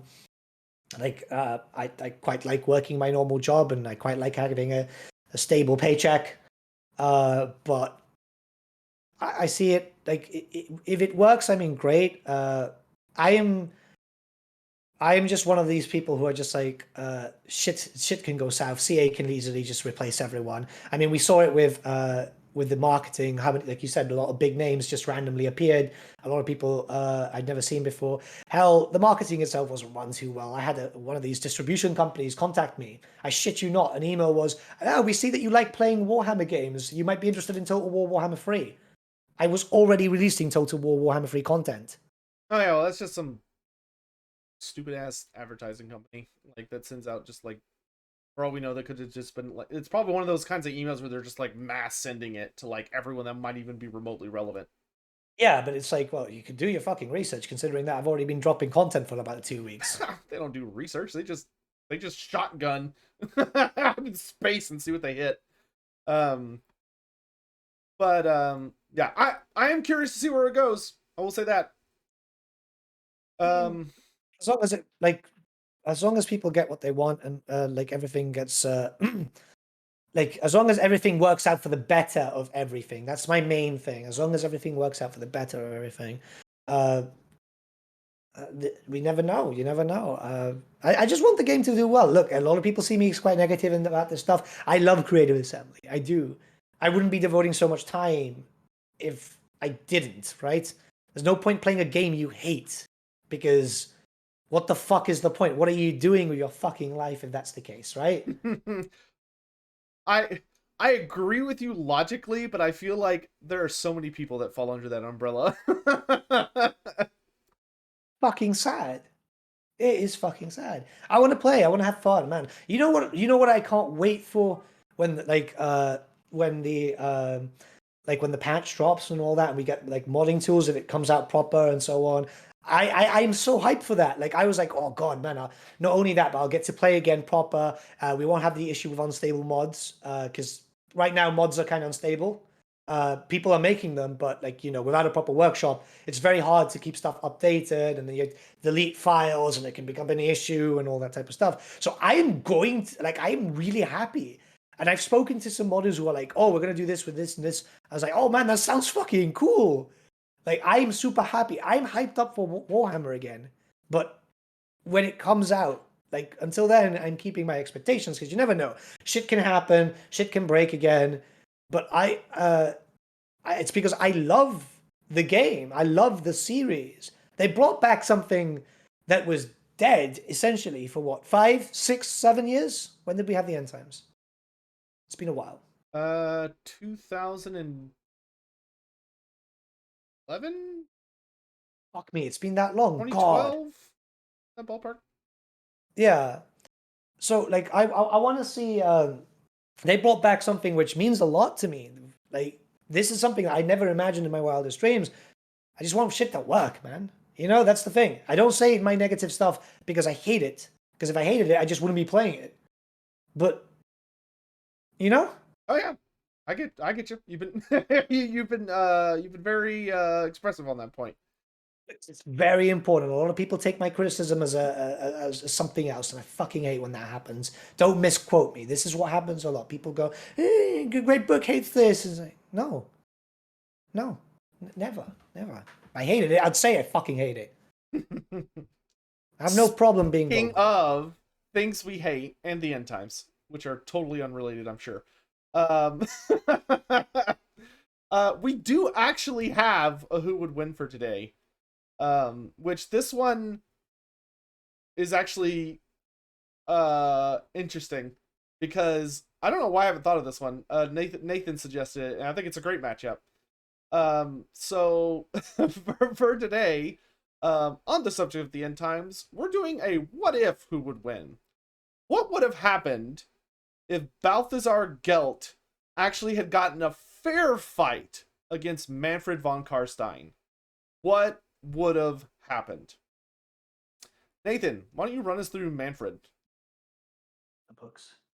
Or Gelt? I don't know, pick one. Whichever one you want. Yeah, I'm just getting all the books because I've been moving everything and everything's a fucking shit show at the moment. Right. So shit.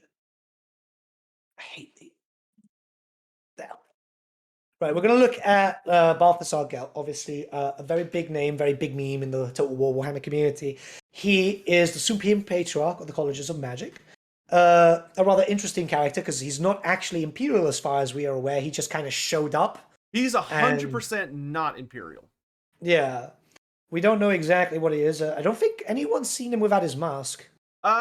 They did before the accident, but no one has seen it since the accident. Yeah. Actually, Okay. I'll rephrase. Nobody's seen his skin since the accident. Like he always wears like robes and a mask and everything. He's fully covered up. Yeah. So he's a very powerful spellcaster in the lore of metal, constantly known as a Loremaster.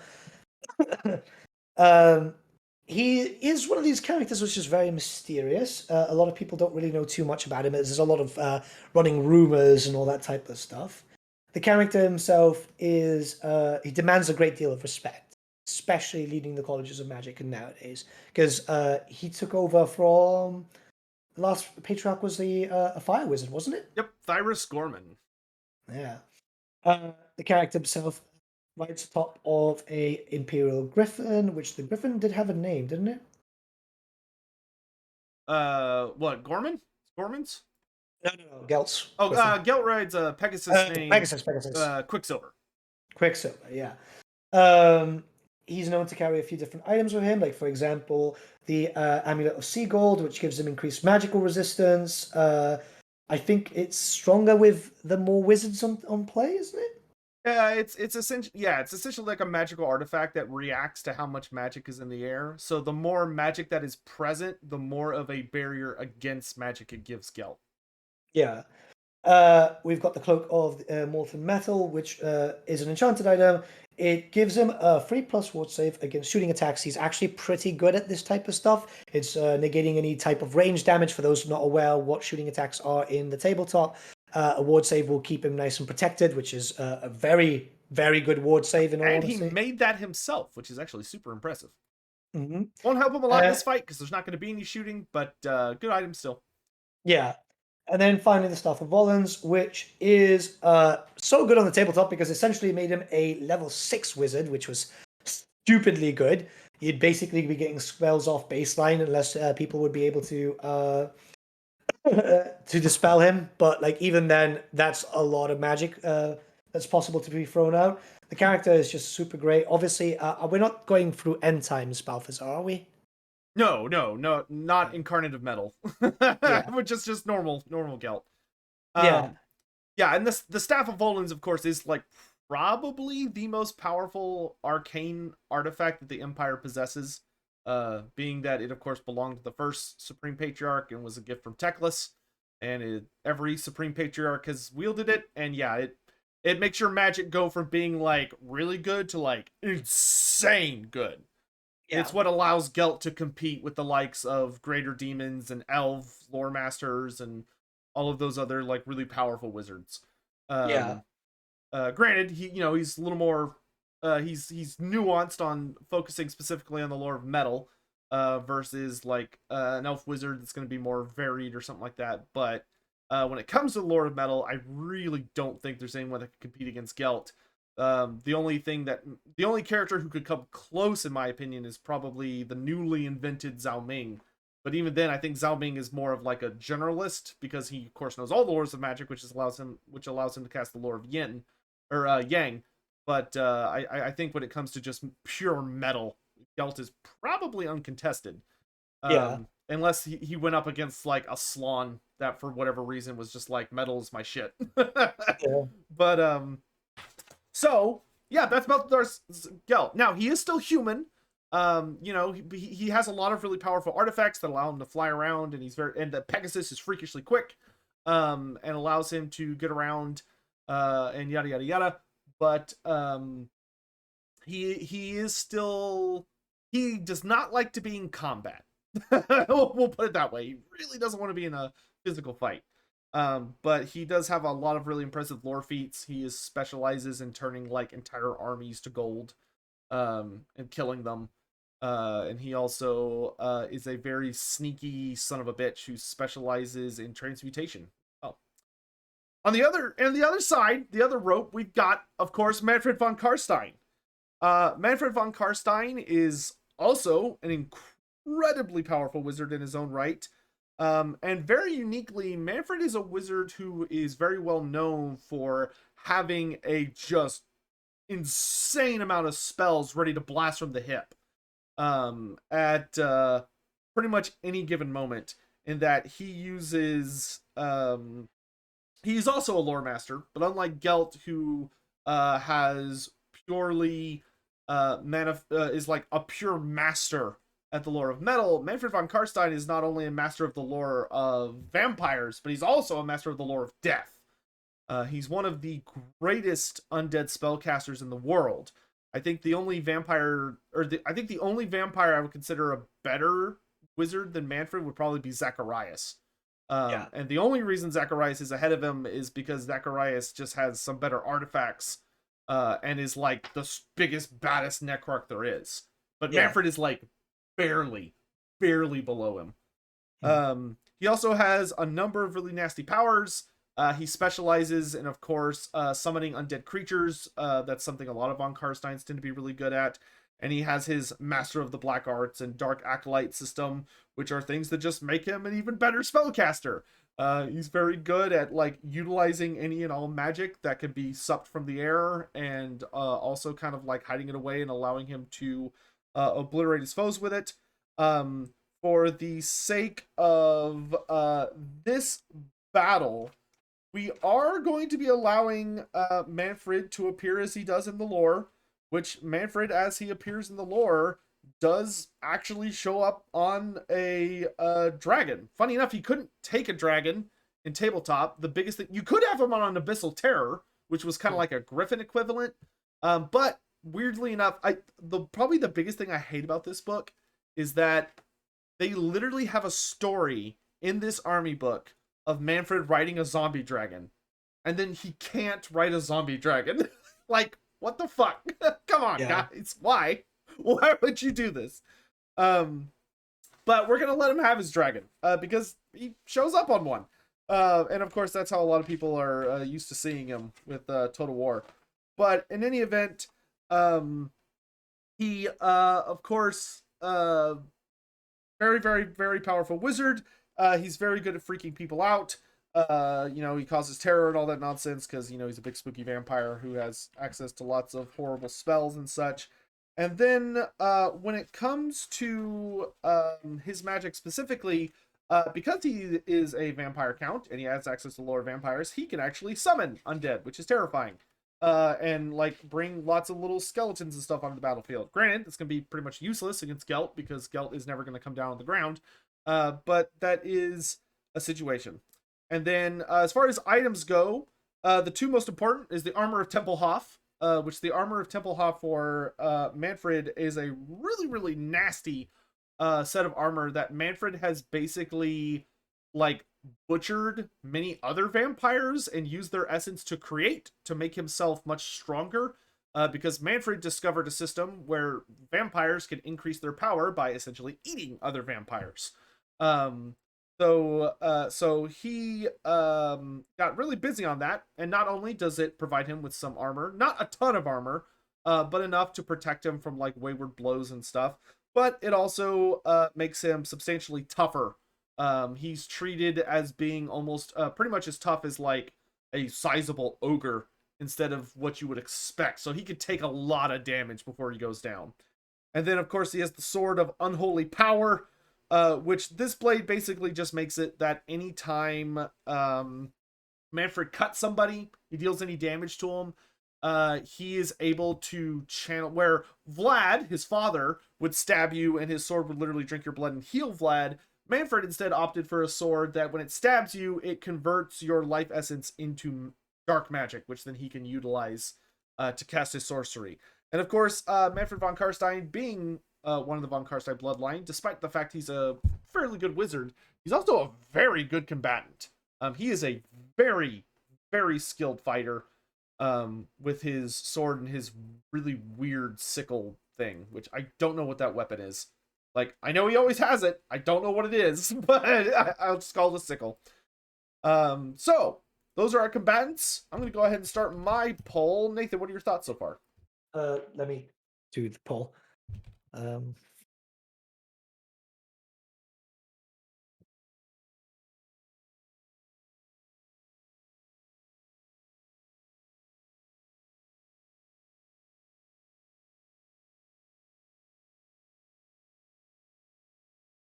Thumbs up, dudes. Oh, wow. I'm having a bit of an issue here. No problem. I'll go ahead and start with my thoughts then. So, one thing that I find interesting about this matchup, especially, I will say Manfred having a dragon certainly does make it where Gelt is going to be super struggling in any kind of melee confrontation. Like, Quicksilver is definitely faster than a dragon and more agile, but obviously dragons are very big and scary and dangerous in combat, and Manfred will absolutely obliterate Gelt if he can get him into melee. However, while Manfred has the melee, like if he can get Gelt into a fight, he like will basically instantly destroy Gelt. It's not even a contest. However, Gelt is going to have better maneuverability, and Gelt also very heavily specializes in trading blows at range with pretty much anybody. Gelt has literally Gelt's a very conniving, clever son of a bitch, and he has very cleverly designed his own kit and his own items that he uses so that he is specialized for avoiding opponents, staying away from them, and being very difficult to hit. Like his cloak of molten metal is literally more of kind of like an illusion that makes it very difficult to like figure out where exactly Gelt is, and even if you hit him, the cloak literally transmutes to protect him from any kind of shooting. So like that zombie dragon tries to like breathe at him, very unlikely that he would even hit, but even if it did, very unlikely it would actually do any damage to Gelt because of his cloak. And then his sea amulet that he dug up in Estalia, the thing about it, this ancient elven heirloom that he found, is that the more magic Manfred is blasting him with, so like the more magic Manfred generates for a spell to unleash on Gelt, the more likely the amulet is going to deflect it. And that's on top of, because they're both wizards, Gelt, of course, is going to be trying to dispel everything Manfred does. And utilizing the Staff of Volans, Gelt is a more powerful wizard than Manfred is. Because the Staff of Volans does kind of bump him up to being just an insane level of power. And when you're purely dealing with controlling and stretching and quieting the winds of magic. Now, Manfred does have a lot more versatility because Manfred is not purely relying on like the lore of vampires. Like he's going to be able to use both of his lores, so he could use the lore of vampires to make his dragon significantly more agile and swift as he buffs it up with Van Hal's Dance Macabre, or he can like unleash terrifying spells to like change the weather, to try and make things more difficult for Gelt. He can use death magic to try and sap away at Gelt's mind or kill his Pegasus to make him fall from the sky. But there is a lot of really intricate stuff going on, and I think more than anything, it kind of comes down to a magical duel of can Manfred somehow utilize his sorcery, either empowering himself or focusing on Gelt to allow him to get close enough to Gelt to land that one hit he would frankly need to kill Gelt. Because if he can get on Gelt and he can land that blow, Gelt's dead. Like, it's not even close. But Gelt is very slippery. So normally we have Nathan say his pick first, but I'm actually going to go first this time. As much as I know it's going to hurt people to say this, I personally think that Manfred would win. I think as long as Manfred is airborne, either on a Hellsteed, an Abyssal Terror, or a Zombie Dragon, I think without Gelt Gelt would be able to resist for a super long time, but I think Manfred has enough. Manfred is so tanky. Like, he can take a lot of damage from Gelt, and he's also not covered in armor. Like, he has some armor, but he's not super well armored. So the Lore of Metal, while it would be good against him, would not be, like, as good, because the Lore of Metal is kind of one of those lores that the more armored you are, the more at risk you are of being hurt by it, because it can literally turn your armor against you. I do think Gelt will put up a hell of a fight, but I think I would have to go with Manfred, because I do think he would be able to eventually catch him by at least empowering himself, or his dragon. And as soon as he caught him, it'd be like that scene from the first Vampire Count trailer where that zombie dragon just eats that bright wizard on the the Pegasus. What about you? What are your thoughts, Nathan? I don't know. When you put up both, because obviously it's a good matchup, you'd basically be getting the Duel of Fates, but with magicians instead of Jedi. I don't know. I'd have to go with Balthazar of anything, mainly because the lore of magic that he wields is extremely powerful. Yes, you would get a lot of strength with Manfred being able to use the lore of death and the lore of vampires. I think that mainly because Balthazar is so powerful, the Staff of Volans will mainly supercharge him. Obviously, being able to cast a lot more than, say, Manfred, for example, will give him the edge up. If he can just keep pelting the dragon and keep pelting Manfred, he could probably slow him down enough. That's true. Obviously, and like hell, he could. Gelt is infamous for using Final Transmutation as like his Hail Mary spell. And like, if he hit Manfred's dragon with that, there's a good chance it would kill the dragon. yeah, that spell is just wonderful. It's not as representative on Total War as it is on the tabletop, which is just hilarious. Oh yeah, well, it's much more psychologically terrifying, in my opinion, in like the lore. Yeah, like it is super special. You can hit the dragon with that. You're basically fucking Manfred over as much as possible. I don't know. I'm gonna have to go with Gelt. Like, everything to me screams Gelt. Like that's awesome. Great. There is a bit of bias though, because I fucking hate Manfred. Hey, like it. I think it would kind of almost be like a cool fight to watch. Of like, you just see Gelt streaking across the sky. Manfred's trying to urge his dragon on as it's slowly turning to gold beneath him, and it just gets, Gelt would just have to stay ahead. But yeah, great matchup though. I actually really enjoyed those two are so very, very well matched. Yeah, they're good characters. They are. Yeah. So my chat went 57% in favor of Manfred von Karstein. I've got 51% for Gelt and 49% for Manfred the Baby. Ah, there we go. Hey, those 50%, that means we picked a good one. Yeah. All right.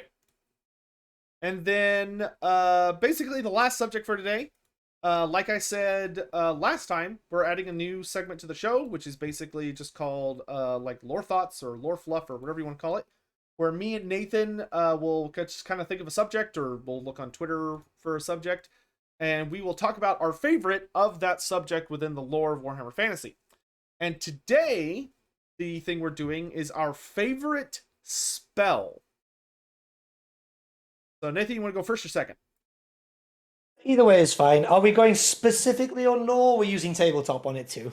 You can whatever your criteria is. It can be whatever you want. Cool, cool. I've got the spell.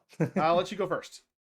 All right. So, for those who do know me, I am a very highly competitive tabletop player, and sometimes I like to have a little bit of fun. Mostly, I played Skaven, and I think you can imagine what spell I'm going to talk about. Uh, the dreaded 13th spell, Curse of the Horned Rat, because it was just so fucking good on the tabletop. Because it would make people so angry at you, and I loved playing it just because of that. The spell itself is fun. Essentially, basically, what you would do is you'd cast it, you'd roll a lot of dice because if on tabletop you needed a 25 plus to get it out, unless you use certain items to reduce it by half and get a magical 13. And It was you like could, what, 46 dice? yeah, Yeah.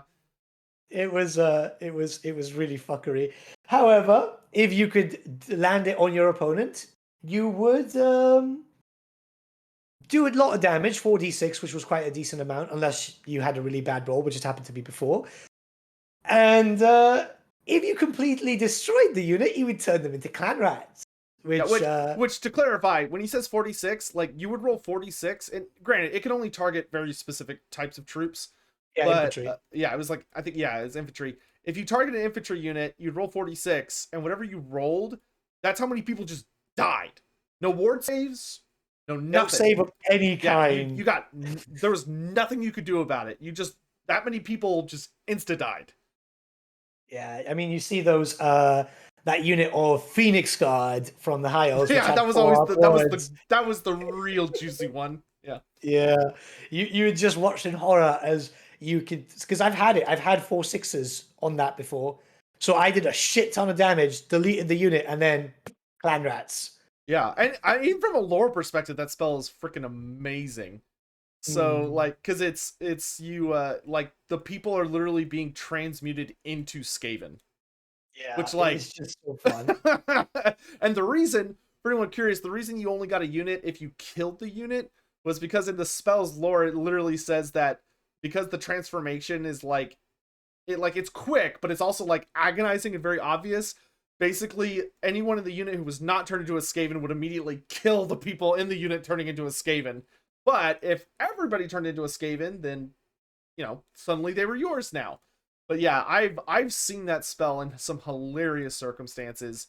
Probably the most infamous of which is like a character bus of high elves. So you have like a lord techless and like two nobles. One of them's a BSB and a Phoenix Guard unit. And they get and just everybody turns into a rat, instantly dies. Like it's just game. Like you might as well stop. You're done.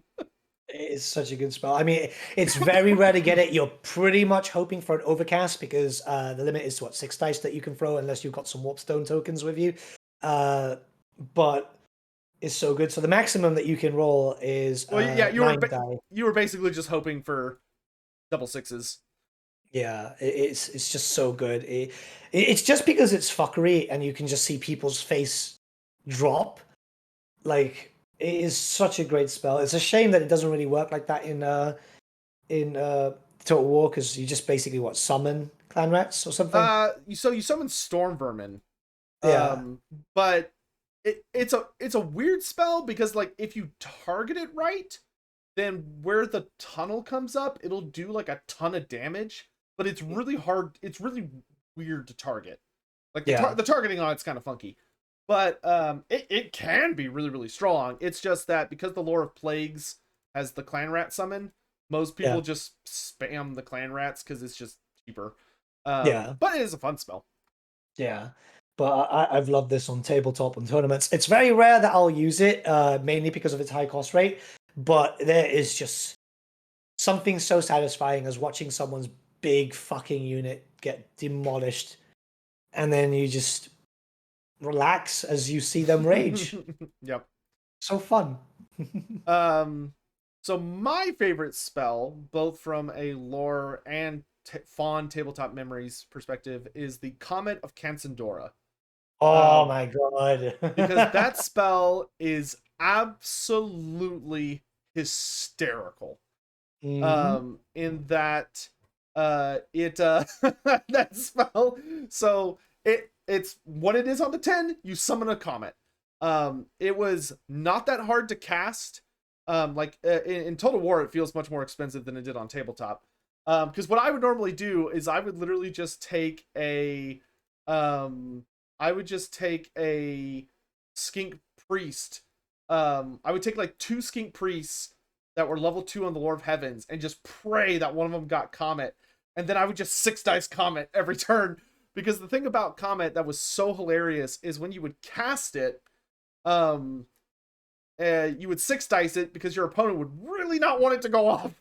Because it was one of the only spells in the game that was a devastating spell that you could force your enemy to try and dodge and they couldn't dispel it. Once the comet started, it couldn't be stopped. And what you would do is after you'd cast, you'd take like a little marker or a coin and you'd put it anywhere you wanted on the table.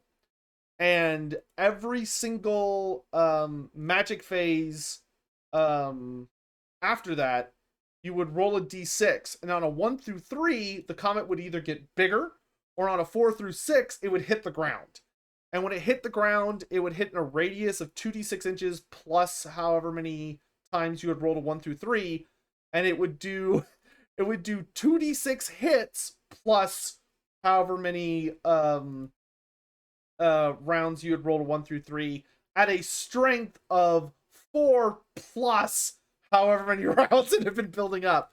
So like if like and depending on your opponent, it could be so horrible because basically you'd pick a point where even at like the absolute basic bitch level, it would hurt. Like 2d6 strength 4 hits is nothing to sneeze at, but odds are it was going to be like 2d6 plus 2 strength 6 hits, which is devastating. Like not a lot is going to take that and walk away. So you drop it and your opponent would basically have to just start running for his life away from it, which was hilarious because then he would move out of position. You could, take advantage of that. Yeah. Especially if you had like war machines or something, and then you drop it and he'd have to go, ooh, do I risk my war machine probably getting blown up or do I try and move away, in which case it can't shoot, stuff like that. But it was such a goofy fucking spell.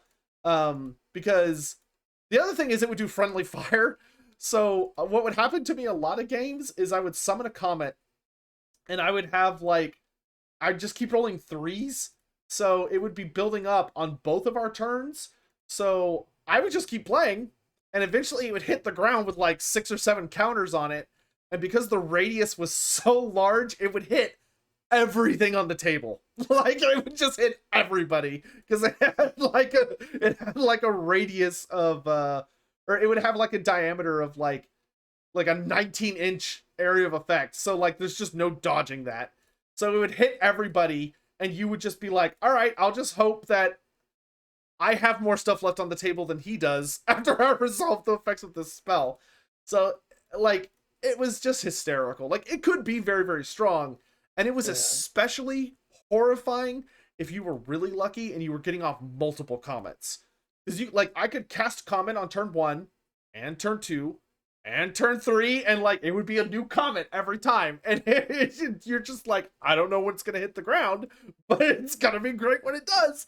Yeah. um like I have lost games because I've commented myself, but I have won more games than I've lost thanks to comets. And especially when you have a skink priest that literally costs somewhere between 65 to 100 points, just spam casting this spell, it could be infuriating because it's a very good spell for a really just shit tier wizard to just be like, I'm just gonna keep throwing and see what happens. Yeah. And I always love the idea of this skink whose only job is to just reach into space and just slap stuff at the earth. Um, but I also love in Total War. Like I do wish that it had much better damage than it does. Or like a larger radius or at least more damage like it on its exact impact so that if it landed like right on top of a monster maybe it could kill it like the nukes do for Ikit Claw. But it is still a very fun spell. It has a spectacular effect, and if you hit like a big block of infantry or cavalry with it, it will absolutely fuck. Like it'll do so much damage. Mm. Um, well, for anyone wondering what the spell does from a lore perspective is there's like a lot of things just hanging out in space, and Comet of Cansadora is literally that the wizard like just searches for a comet of a certain size or within a certain distance, and they literally just magically grab it and pull it towards the planet very quickly. So it just starts immediately hurtling towards wherever the wizard vaguely aimed at. And there have been some pretty comical moments in the lore of people using the spell. And pretty much every time someone uses the spell in lore, it does not go the way you want it to. Like, it'll obliterate whatever it hits, but it tends to wipe out like both sides as opposed to just one side. I mean, probably my favorite time it got used, even though it was sad, was during the end times. Teto Echo drops a meteor on the city of Tlanksha as it's getting overrun by Skaven, and like the meteor is so big, it literally just like turns the city to ash. Most of the lizardmen who are like way out of the city, if they didn't have like a barrier protecting them like Teto Echo did, they just died because the impact was like that stupid. And of Yeah. course, I mean, that's basically what the Celestial Dragon Emperor's Court of Astromancers did. They literally cast Comet on steroids against the ogres. Now, unfortunately for them, it ended up being a Warpstone Comet, which Mm. honestly, it would have been hilarious if Comet of Katsador had that as like a bonus rule in tabletop. Like if you rolled a 6 when rolling to see if it hits the ground, it ends up being a Warpstone Meteor instead of a regular one. It does like bonus damage. That would have been so stupid, but it would have been great. It's a I fun do love that yeah, spell. fun spell though. Like I really hope it's like one of the spells we start with access to in Warhammer: The Old World.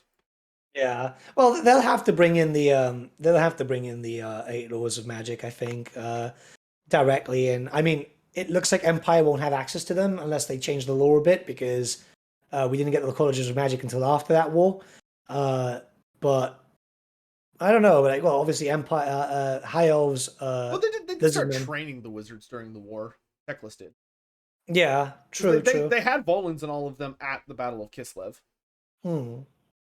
It would be interesting. It would be interesting. Like a lot of those spells were just so fuckery, but so good. I mean, one which is very similar would be remember Plague. But plague, plague, and Foot of Gork. Those two Yeah, spells, like they were very strong, but yeah. man, if they backfired, ooh, it was bad. It was super bad. Like if you see a Skaven player start frothing at the mouth, you know he's going to cast Plague, and you have to get ready for either things to go very well for him, very well for you. Everyone's just getting fucked over, or just nothing happening at all. It was so fun. Yeah, so for those listening, the Plague and Foot of Gork had a similar system in that when you cast the spell, you would get to resolve it. Where Plague is you'd pick a unit and deal damage to them, and Foot of Gork is you'd literally like put a foot template over a unit and stomp on them. However, what was unique about these spells is they could spread, so they could keep going. So for Plague, you'd roll a dice, and on a I think it was like on a 3 or higher or a 4 or higher, you could spread it to a nearby enemy unit. But if you rolled like a 1, it would spread to a friendly unit. And I can tell you here. One is a spell backfiring. 2 to 4 is spell ends, and then 5 to 6 you can choose to hit a target within 12 inches. yeah, so if you rolled a 1, your opponent would go, "Oh, I'm infecting your unit." So it could keep going.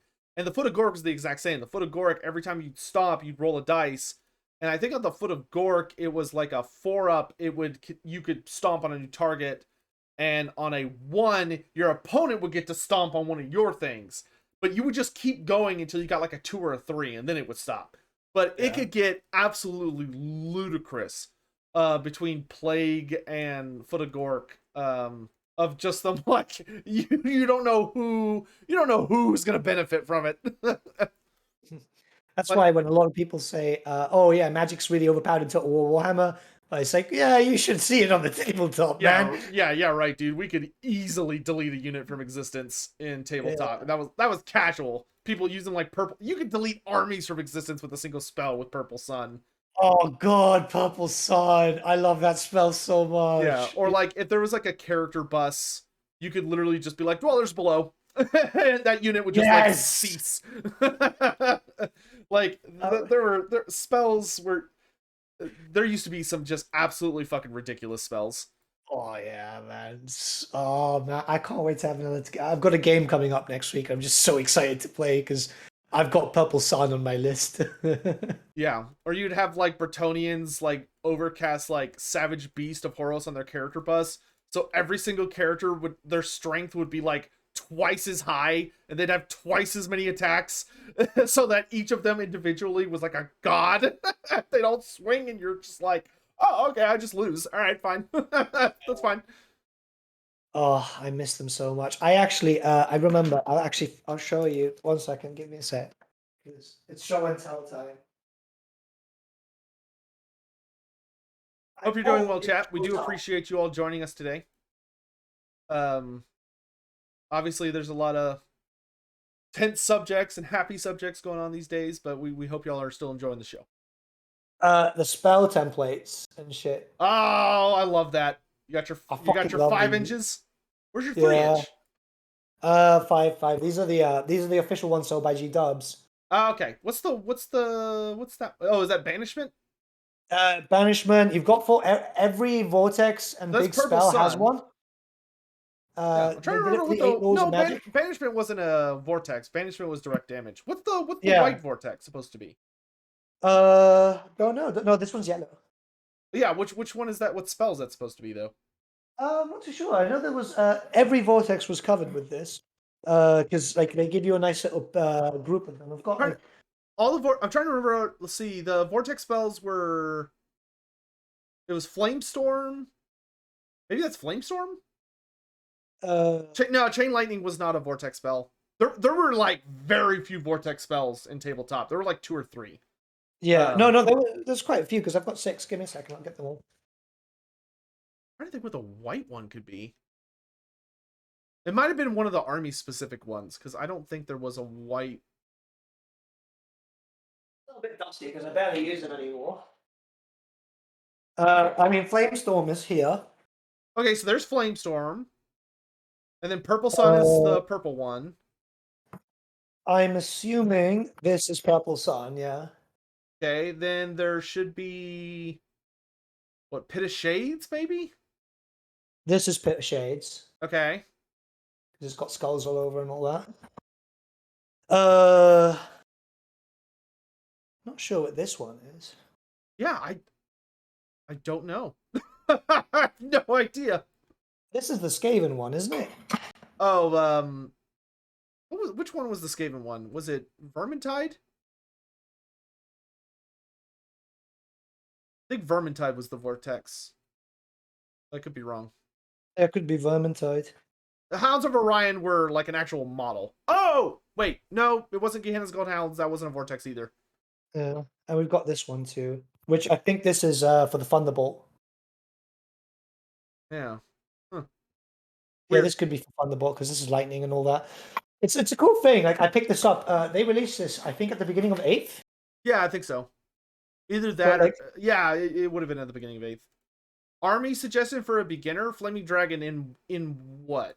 Like in fantasy, in AOS, in Total War? Because the answer will change significantly depending on which medium you choose. But yeah, I always love the gimmicky shit. Like I love, like, even though I know it's them just like stealing money from me, like I love that kind of shit. Those physical little, like, I love the little, like, the little templates you get, or the little like physical markers for like spells and stuff, and like the special rulers and all that. Like I am such a slut for that stuff. It's not even funny. best gimmicky thing was this because I like how they did this better than fucking because Age of Sigmar has cool ones, but I think this was the best. Hopefully it shows up because it is green. What is that? Remember the old dice tins? Oh, the dice sets. Oh, wait, hold on. I wanna see if I can find something I want to show off. Too cool. Hold on. Yeah, opening this up is a bastard. Whoa. Little sweeties. Warpstone dice. These are so fucking rare now.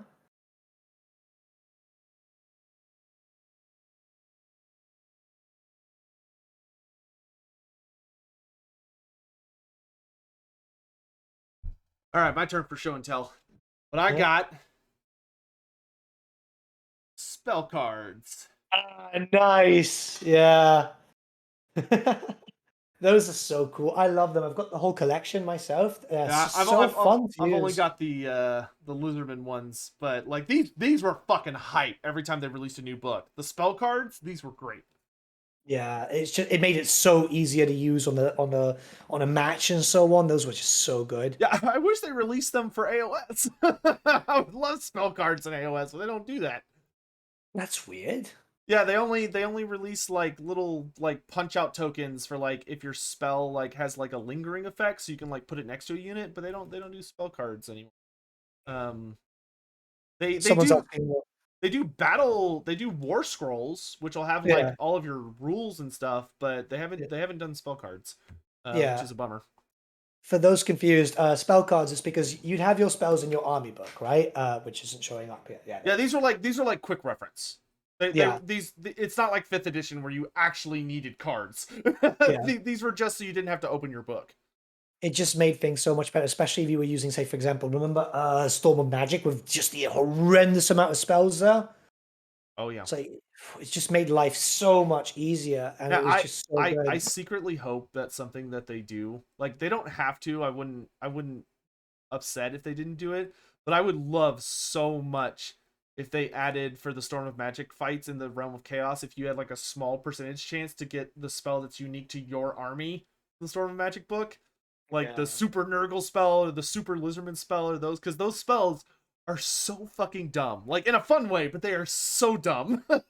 They're so overpowered, and we're just hilarious. Yeah, they were just. I refused to play much of Storm of Chaos, Storm of Magic because they were just. It was so much It sometimes. Storm of Magic is not like you should not play that for like competitive. It was purely like Ooh. stupid fun. Like if you Yeah, and your friends wanted to get drunk and play a game that you were probably need to be a little bit sober because of all the rules, but like if you wanted to play like just a like you're like let's just show up with whatever we have and play a stupid fucking game. That Storm of Magic, perfect, yeah. perfect for that. But it did give us It's a lot of good monsters, which was fun. oh And yeah, the monsters man. Like were great. Like I in a lot of my local groups, you were allowed to use scrolls of binding. You weren't allowed to use the magic items, and you weren't allowed to use the spells, but you could use the monsters. it was just so much fun. It was just so much stupid fun. God, I can't wait for Old World. I really can't. Yeah, dude, I nearly there. It's got to be this year or next year. Nearly there. Yeah, someone came up with a conspiracy theory that you might like this, right? So they made a big push about squares, right, and four sides and all Hmm. that.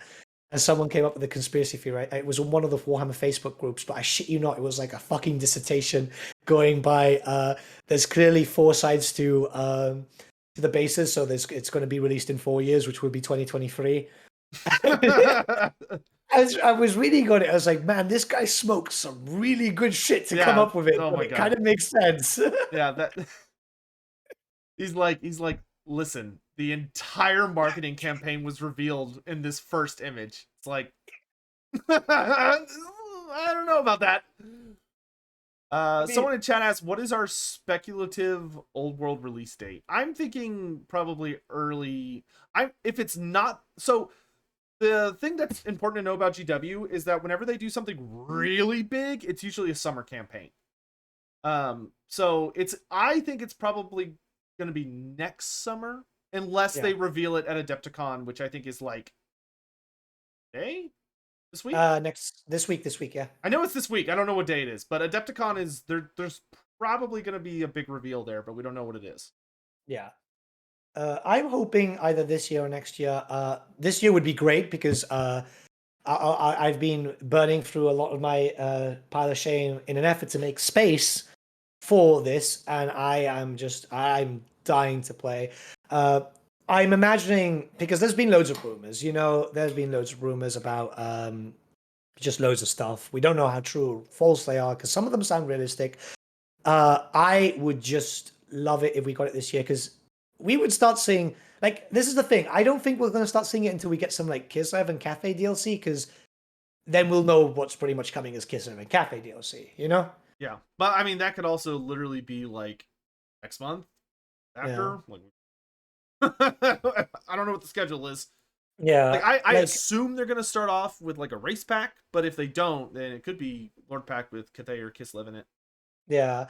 I mean, I'm just like hyped up. If it happens next year, the guy who smoked some really good stuff must have been like, he's gonna be smug as I am a shit. prophet. He's gonna be out in the streets. But like, I'm just hyped. Like, is there anything that you're like personally waiting for Old World? Um, so the biggest thing I'm waiting for right now is I really want them to release the dwarf map. Because you know how they're doing the maps on all like the playable empires and stuff. I really Mhm. want to see the dwarf map. Yeah, Because right now, so far they've done the border princes, Bretonia, the Empire, Kislev, and Cathay. yeah, The two I'm probably the most excited for right now are that I think we're gonna see quickly are dwarfs, or any day now, are dwarfs and the Darklands. Like, I'm really curious how, like, the Hobgoblin Khanate they're like really leaning on, and yeah, like I keep saying this, that for Total War I'm kind of like, I'm open to the Hobgoblin Khanate. There's just some other stuff I want first. yeah. Same. Oh my gosh, I forgot. There's something super fucking. Actually, hold on. You know what? It'll wait for next time. I found something super exciting, but like, I'll let it sit for a week. I'll let But everyone yeah, just be like, "What is Sotek so excited about?" It'll have to wait till next week. honestly, I was surprised that they, because everything looked like they were focusing on one area to begin with, because they did Bretonia, they did the Empire, they did Kislev, a little bit of a hint towards Norsca and the Norse dwarfs, and then straight down to the Border Princes. So I was like, oh, this is really, really cool. We're likely going to Yeah, and get then some they were like, information. "Cathay." It's like, Yeah, what is happening? well, the thing is, and I said that in my video when they announced it, is like, oh, look, they announced Cathay. Like, we weren't expecting it, considering that they released artwork 3 months ago showing the Warhammer, the Old World logo. You know, I do. The map is so pretty though, it and is, I it's do fucking love that we great. got the center brother. Mm. Not Li Dao. Oh god, what is his name? Zhao Ming, Yin, Yao, Yu Bao, Yuan Bo, Yeah, Yuan Bo. There we you're on go. both, you're on both, yeah. Yeah, Yuan Bo. But like, oh man, I can't wait to see the whole Cathay map. Like, I'm so irritated with them that they only showed us most of Cathay. It's like, show me all of it. I know you're Yeah. not, because you're probably hiding something. Show me all of it. I was honestly just hoping that they'd move on to, because obviously the Border Princess made a lot of big questions pop up, like, what is this heraldry and all that stuff. So I was like, show me Talia, show me Estalia, come on. Yeah, the Border Princess was really funny, I think, because Games Workshop kind of got a weird reaction from that, where they were like, "Oh, look, it's the place nobody cares about, so you can make up your own thing." And the whole community was like, "I want the lore on all of this," and Games Workshop was Yeah. like, "What?" Like, "Oh, we didn't realize y'all actually gave a shit about the Border Princess." It's like, of course we do.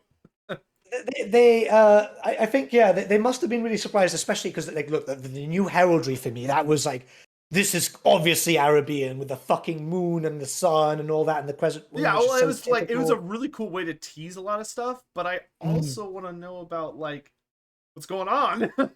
yeah, and it's like, we're going there next. I really had that in my head. I was like, oh yeah, next is going to be Estalia, next is going to be Talia. It's definitely one of them.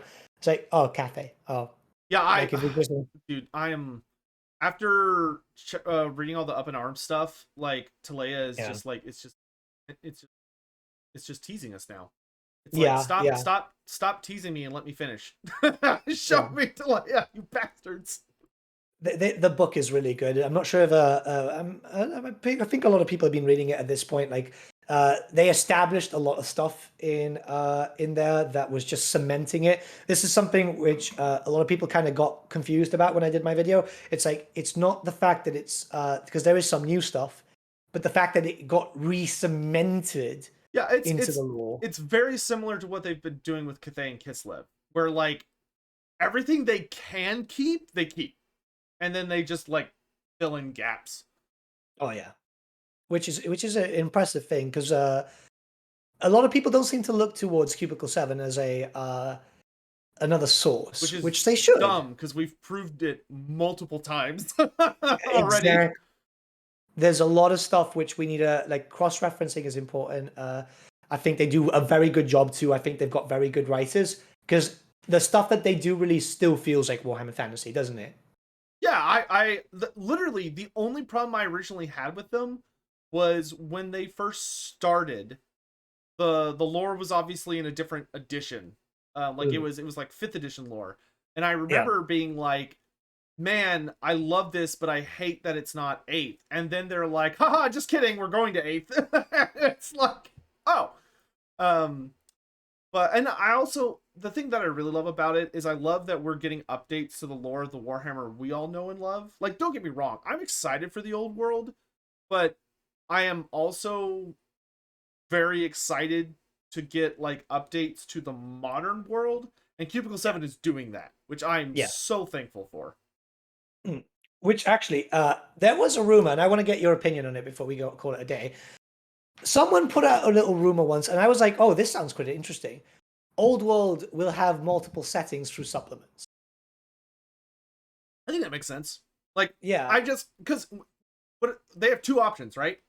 Well, no, sorry, 3 options, which one of them would be awful. So the worst case scenario, they release Warhammer: The Old World, which is about like the Great War against Chaos timeline, and then that's like it. Like yeah, once the Great War ends, that's the end of the setting. Like yeah, Horus Heresy, essentially. I think that would be terrible. yeah. Second option, which would be okay, but not my preferred option, is that they do the Great War against Chaos, and then it literally just keeps going along the timeline until we get to the modern day. Fine, but not my preferred. I think the Yeah. best option would be it's like a greatest hits series. So like you do the Great War against Chaos, and then once we finish that, okay, now it's time for the Time of Darkness and Disharmony in Cathay, which is technically the same war, but or so maybe a better example would be like, hey, we're gonna go do the Lustrian War. So it's gonna be Yeah. a big focus on Skaven versus Lizardmen with everyone else involved. And Yeah. then oh, now we're gonna go do the Vampire Wars in the Empire and give you like a new Vlad and Isabella mini and focus on that war. Once we're done with that, okay, now we're gonna go do the Goblin Wars, where we're gonna focus on the dwarves versus the greenskins and the Skaven. Okay, we're done with that. Now we're gonna go do the War of the Dead, when the Tomb Kings fought the newly resurrected Nagash, and we got to have this big fight of undead versus undead. Okay, we're done with that. Now we're gonna go do the War of the Beard. And you like that would just Yes. you're just printing money. After that, we're gonna go do the Sundering, like literally just printing money. Like, and it would be like, ooh, yeah, yeah. Let's do the Great Cataclysm when the demons, showed up, and there's like, hey, you want an Anarian mini? Here's a fucking Anarian mini that you can only use for this mode, but like, go ham. Give me a Calor Dragon Tamer mini, or give me Lord Croak live as an exclusive mini. Like, I would pay so much fucking money for any of that. Yeah. Like it would be really, really cool. That's kind of like the rumor going around. And I tell you what, I like the idea because don't get me wrong, I like the 30K system because what that would mean is if they did the 30K system that we would get a shit ton of novels because they're not going to end 30K until the novels end. Porque no los dos. Yeah. But like we have Horus Heresy is what, like 60 novels in now or something? Yeah, dude, I would like with having the whole planet, they could easily do that with the Great War. Because the Great War, I mean, the thing that's so exciting about it is everybody's involved. Like literally every single faction in the Warhammer Fantasy planet was involved in the Great War. Because that's the whole point, is it's Warhammer's World War One. But so like, man, I would love that if they had a series where it's like, okay, these books are going to focus on like the Kislev perspective, and then just as we're getting to the big fight, we switch to the Magnus perspective, and then it switches to the Bretonia perspective, and then it switches to the Cathay perspective, and like it could just be nuts. I mean, the Great War Against Chaos itself has so much possible law breaks, law changes, because as far as we are aware, given the artwork that they have shown, we're starting at the point where we don't have 3 emperors, we have 4, because yes, Marienburg is independent. Yeah, so Marienburg has bought its independence at this point. Wait, is that right? I think that's right.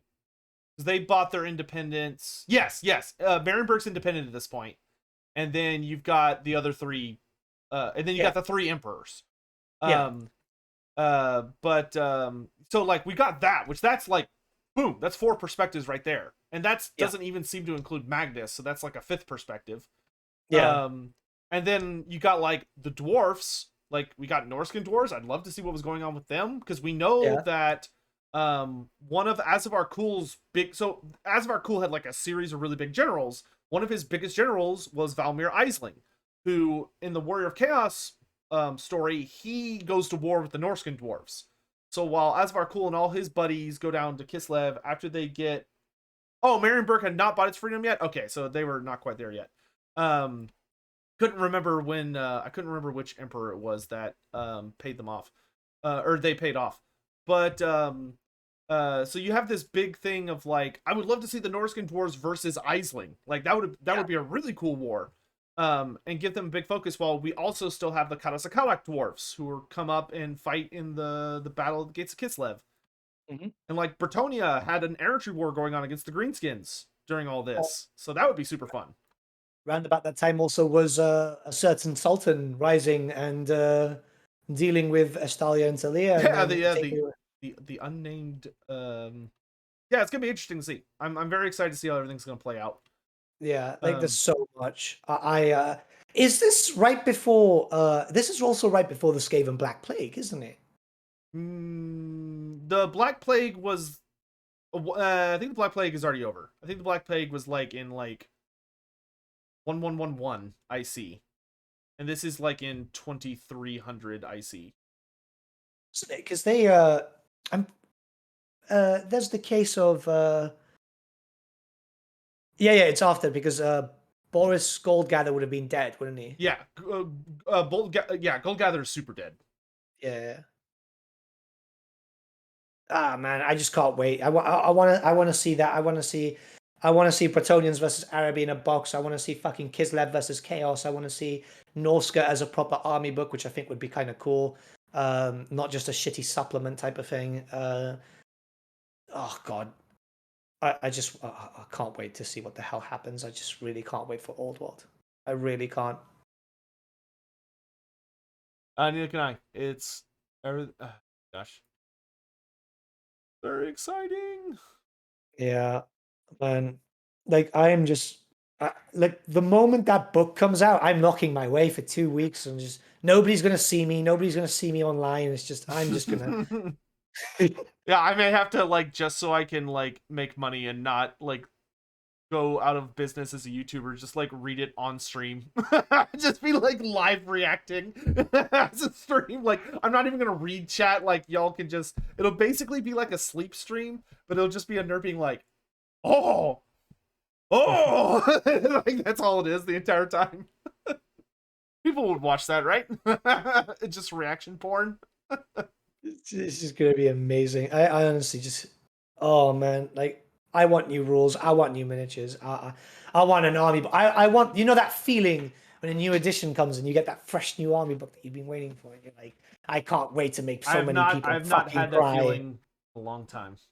Yeah, Like I man. kind of feel, I sort of feel that way about Nighthaunt, but like AOS is like, it's just not the same for me. Like I enjoy it, but it's not the same as fantasy. It's Yeah. not. I just can't wait to pick up, But and I hope the rule book is stupid large again, like, man. dude, Just so I can beat the people to death with it. the fact I'm gonna get to play a tabletop game where there's like flanking Yeah, as a tactic. yeah. Oh.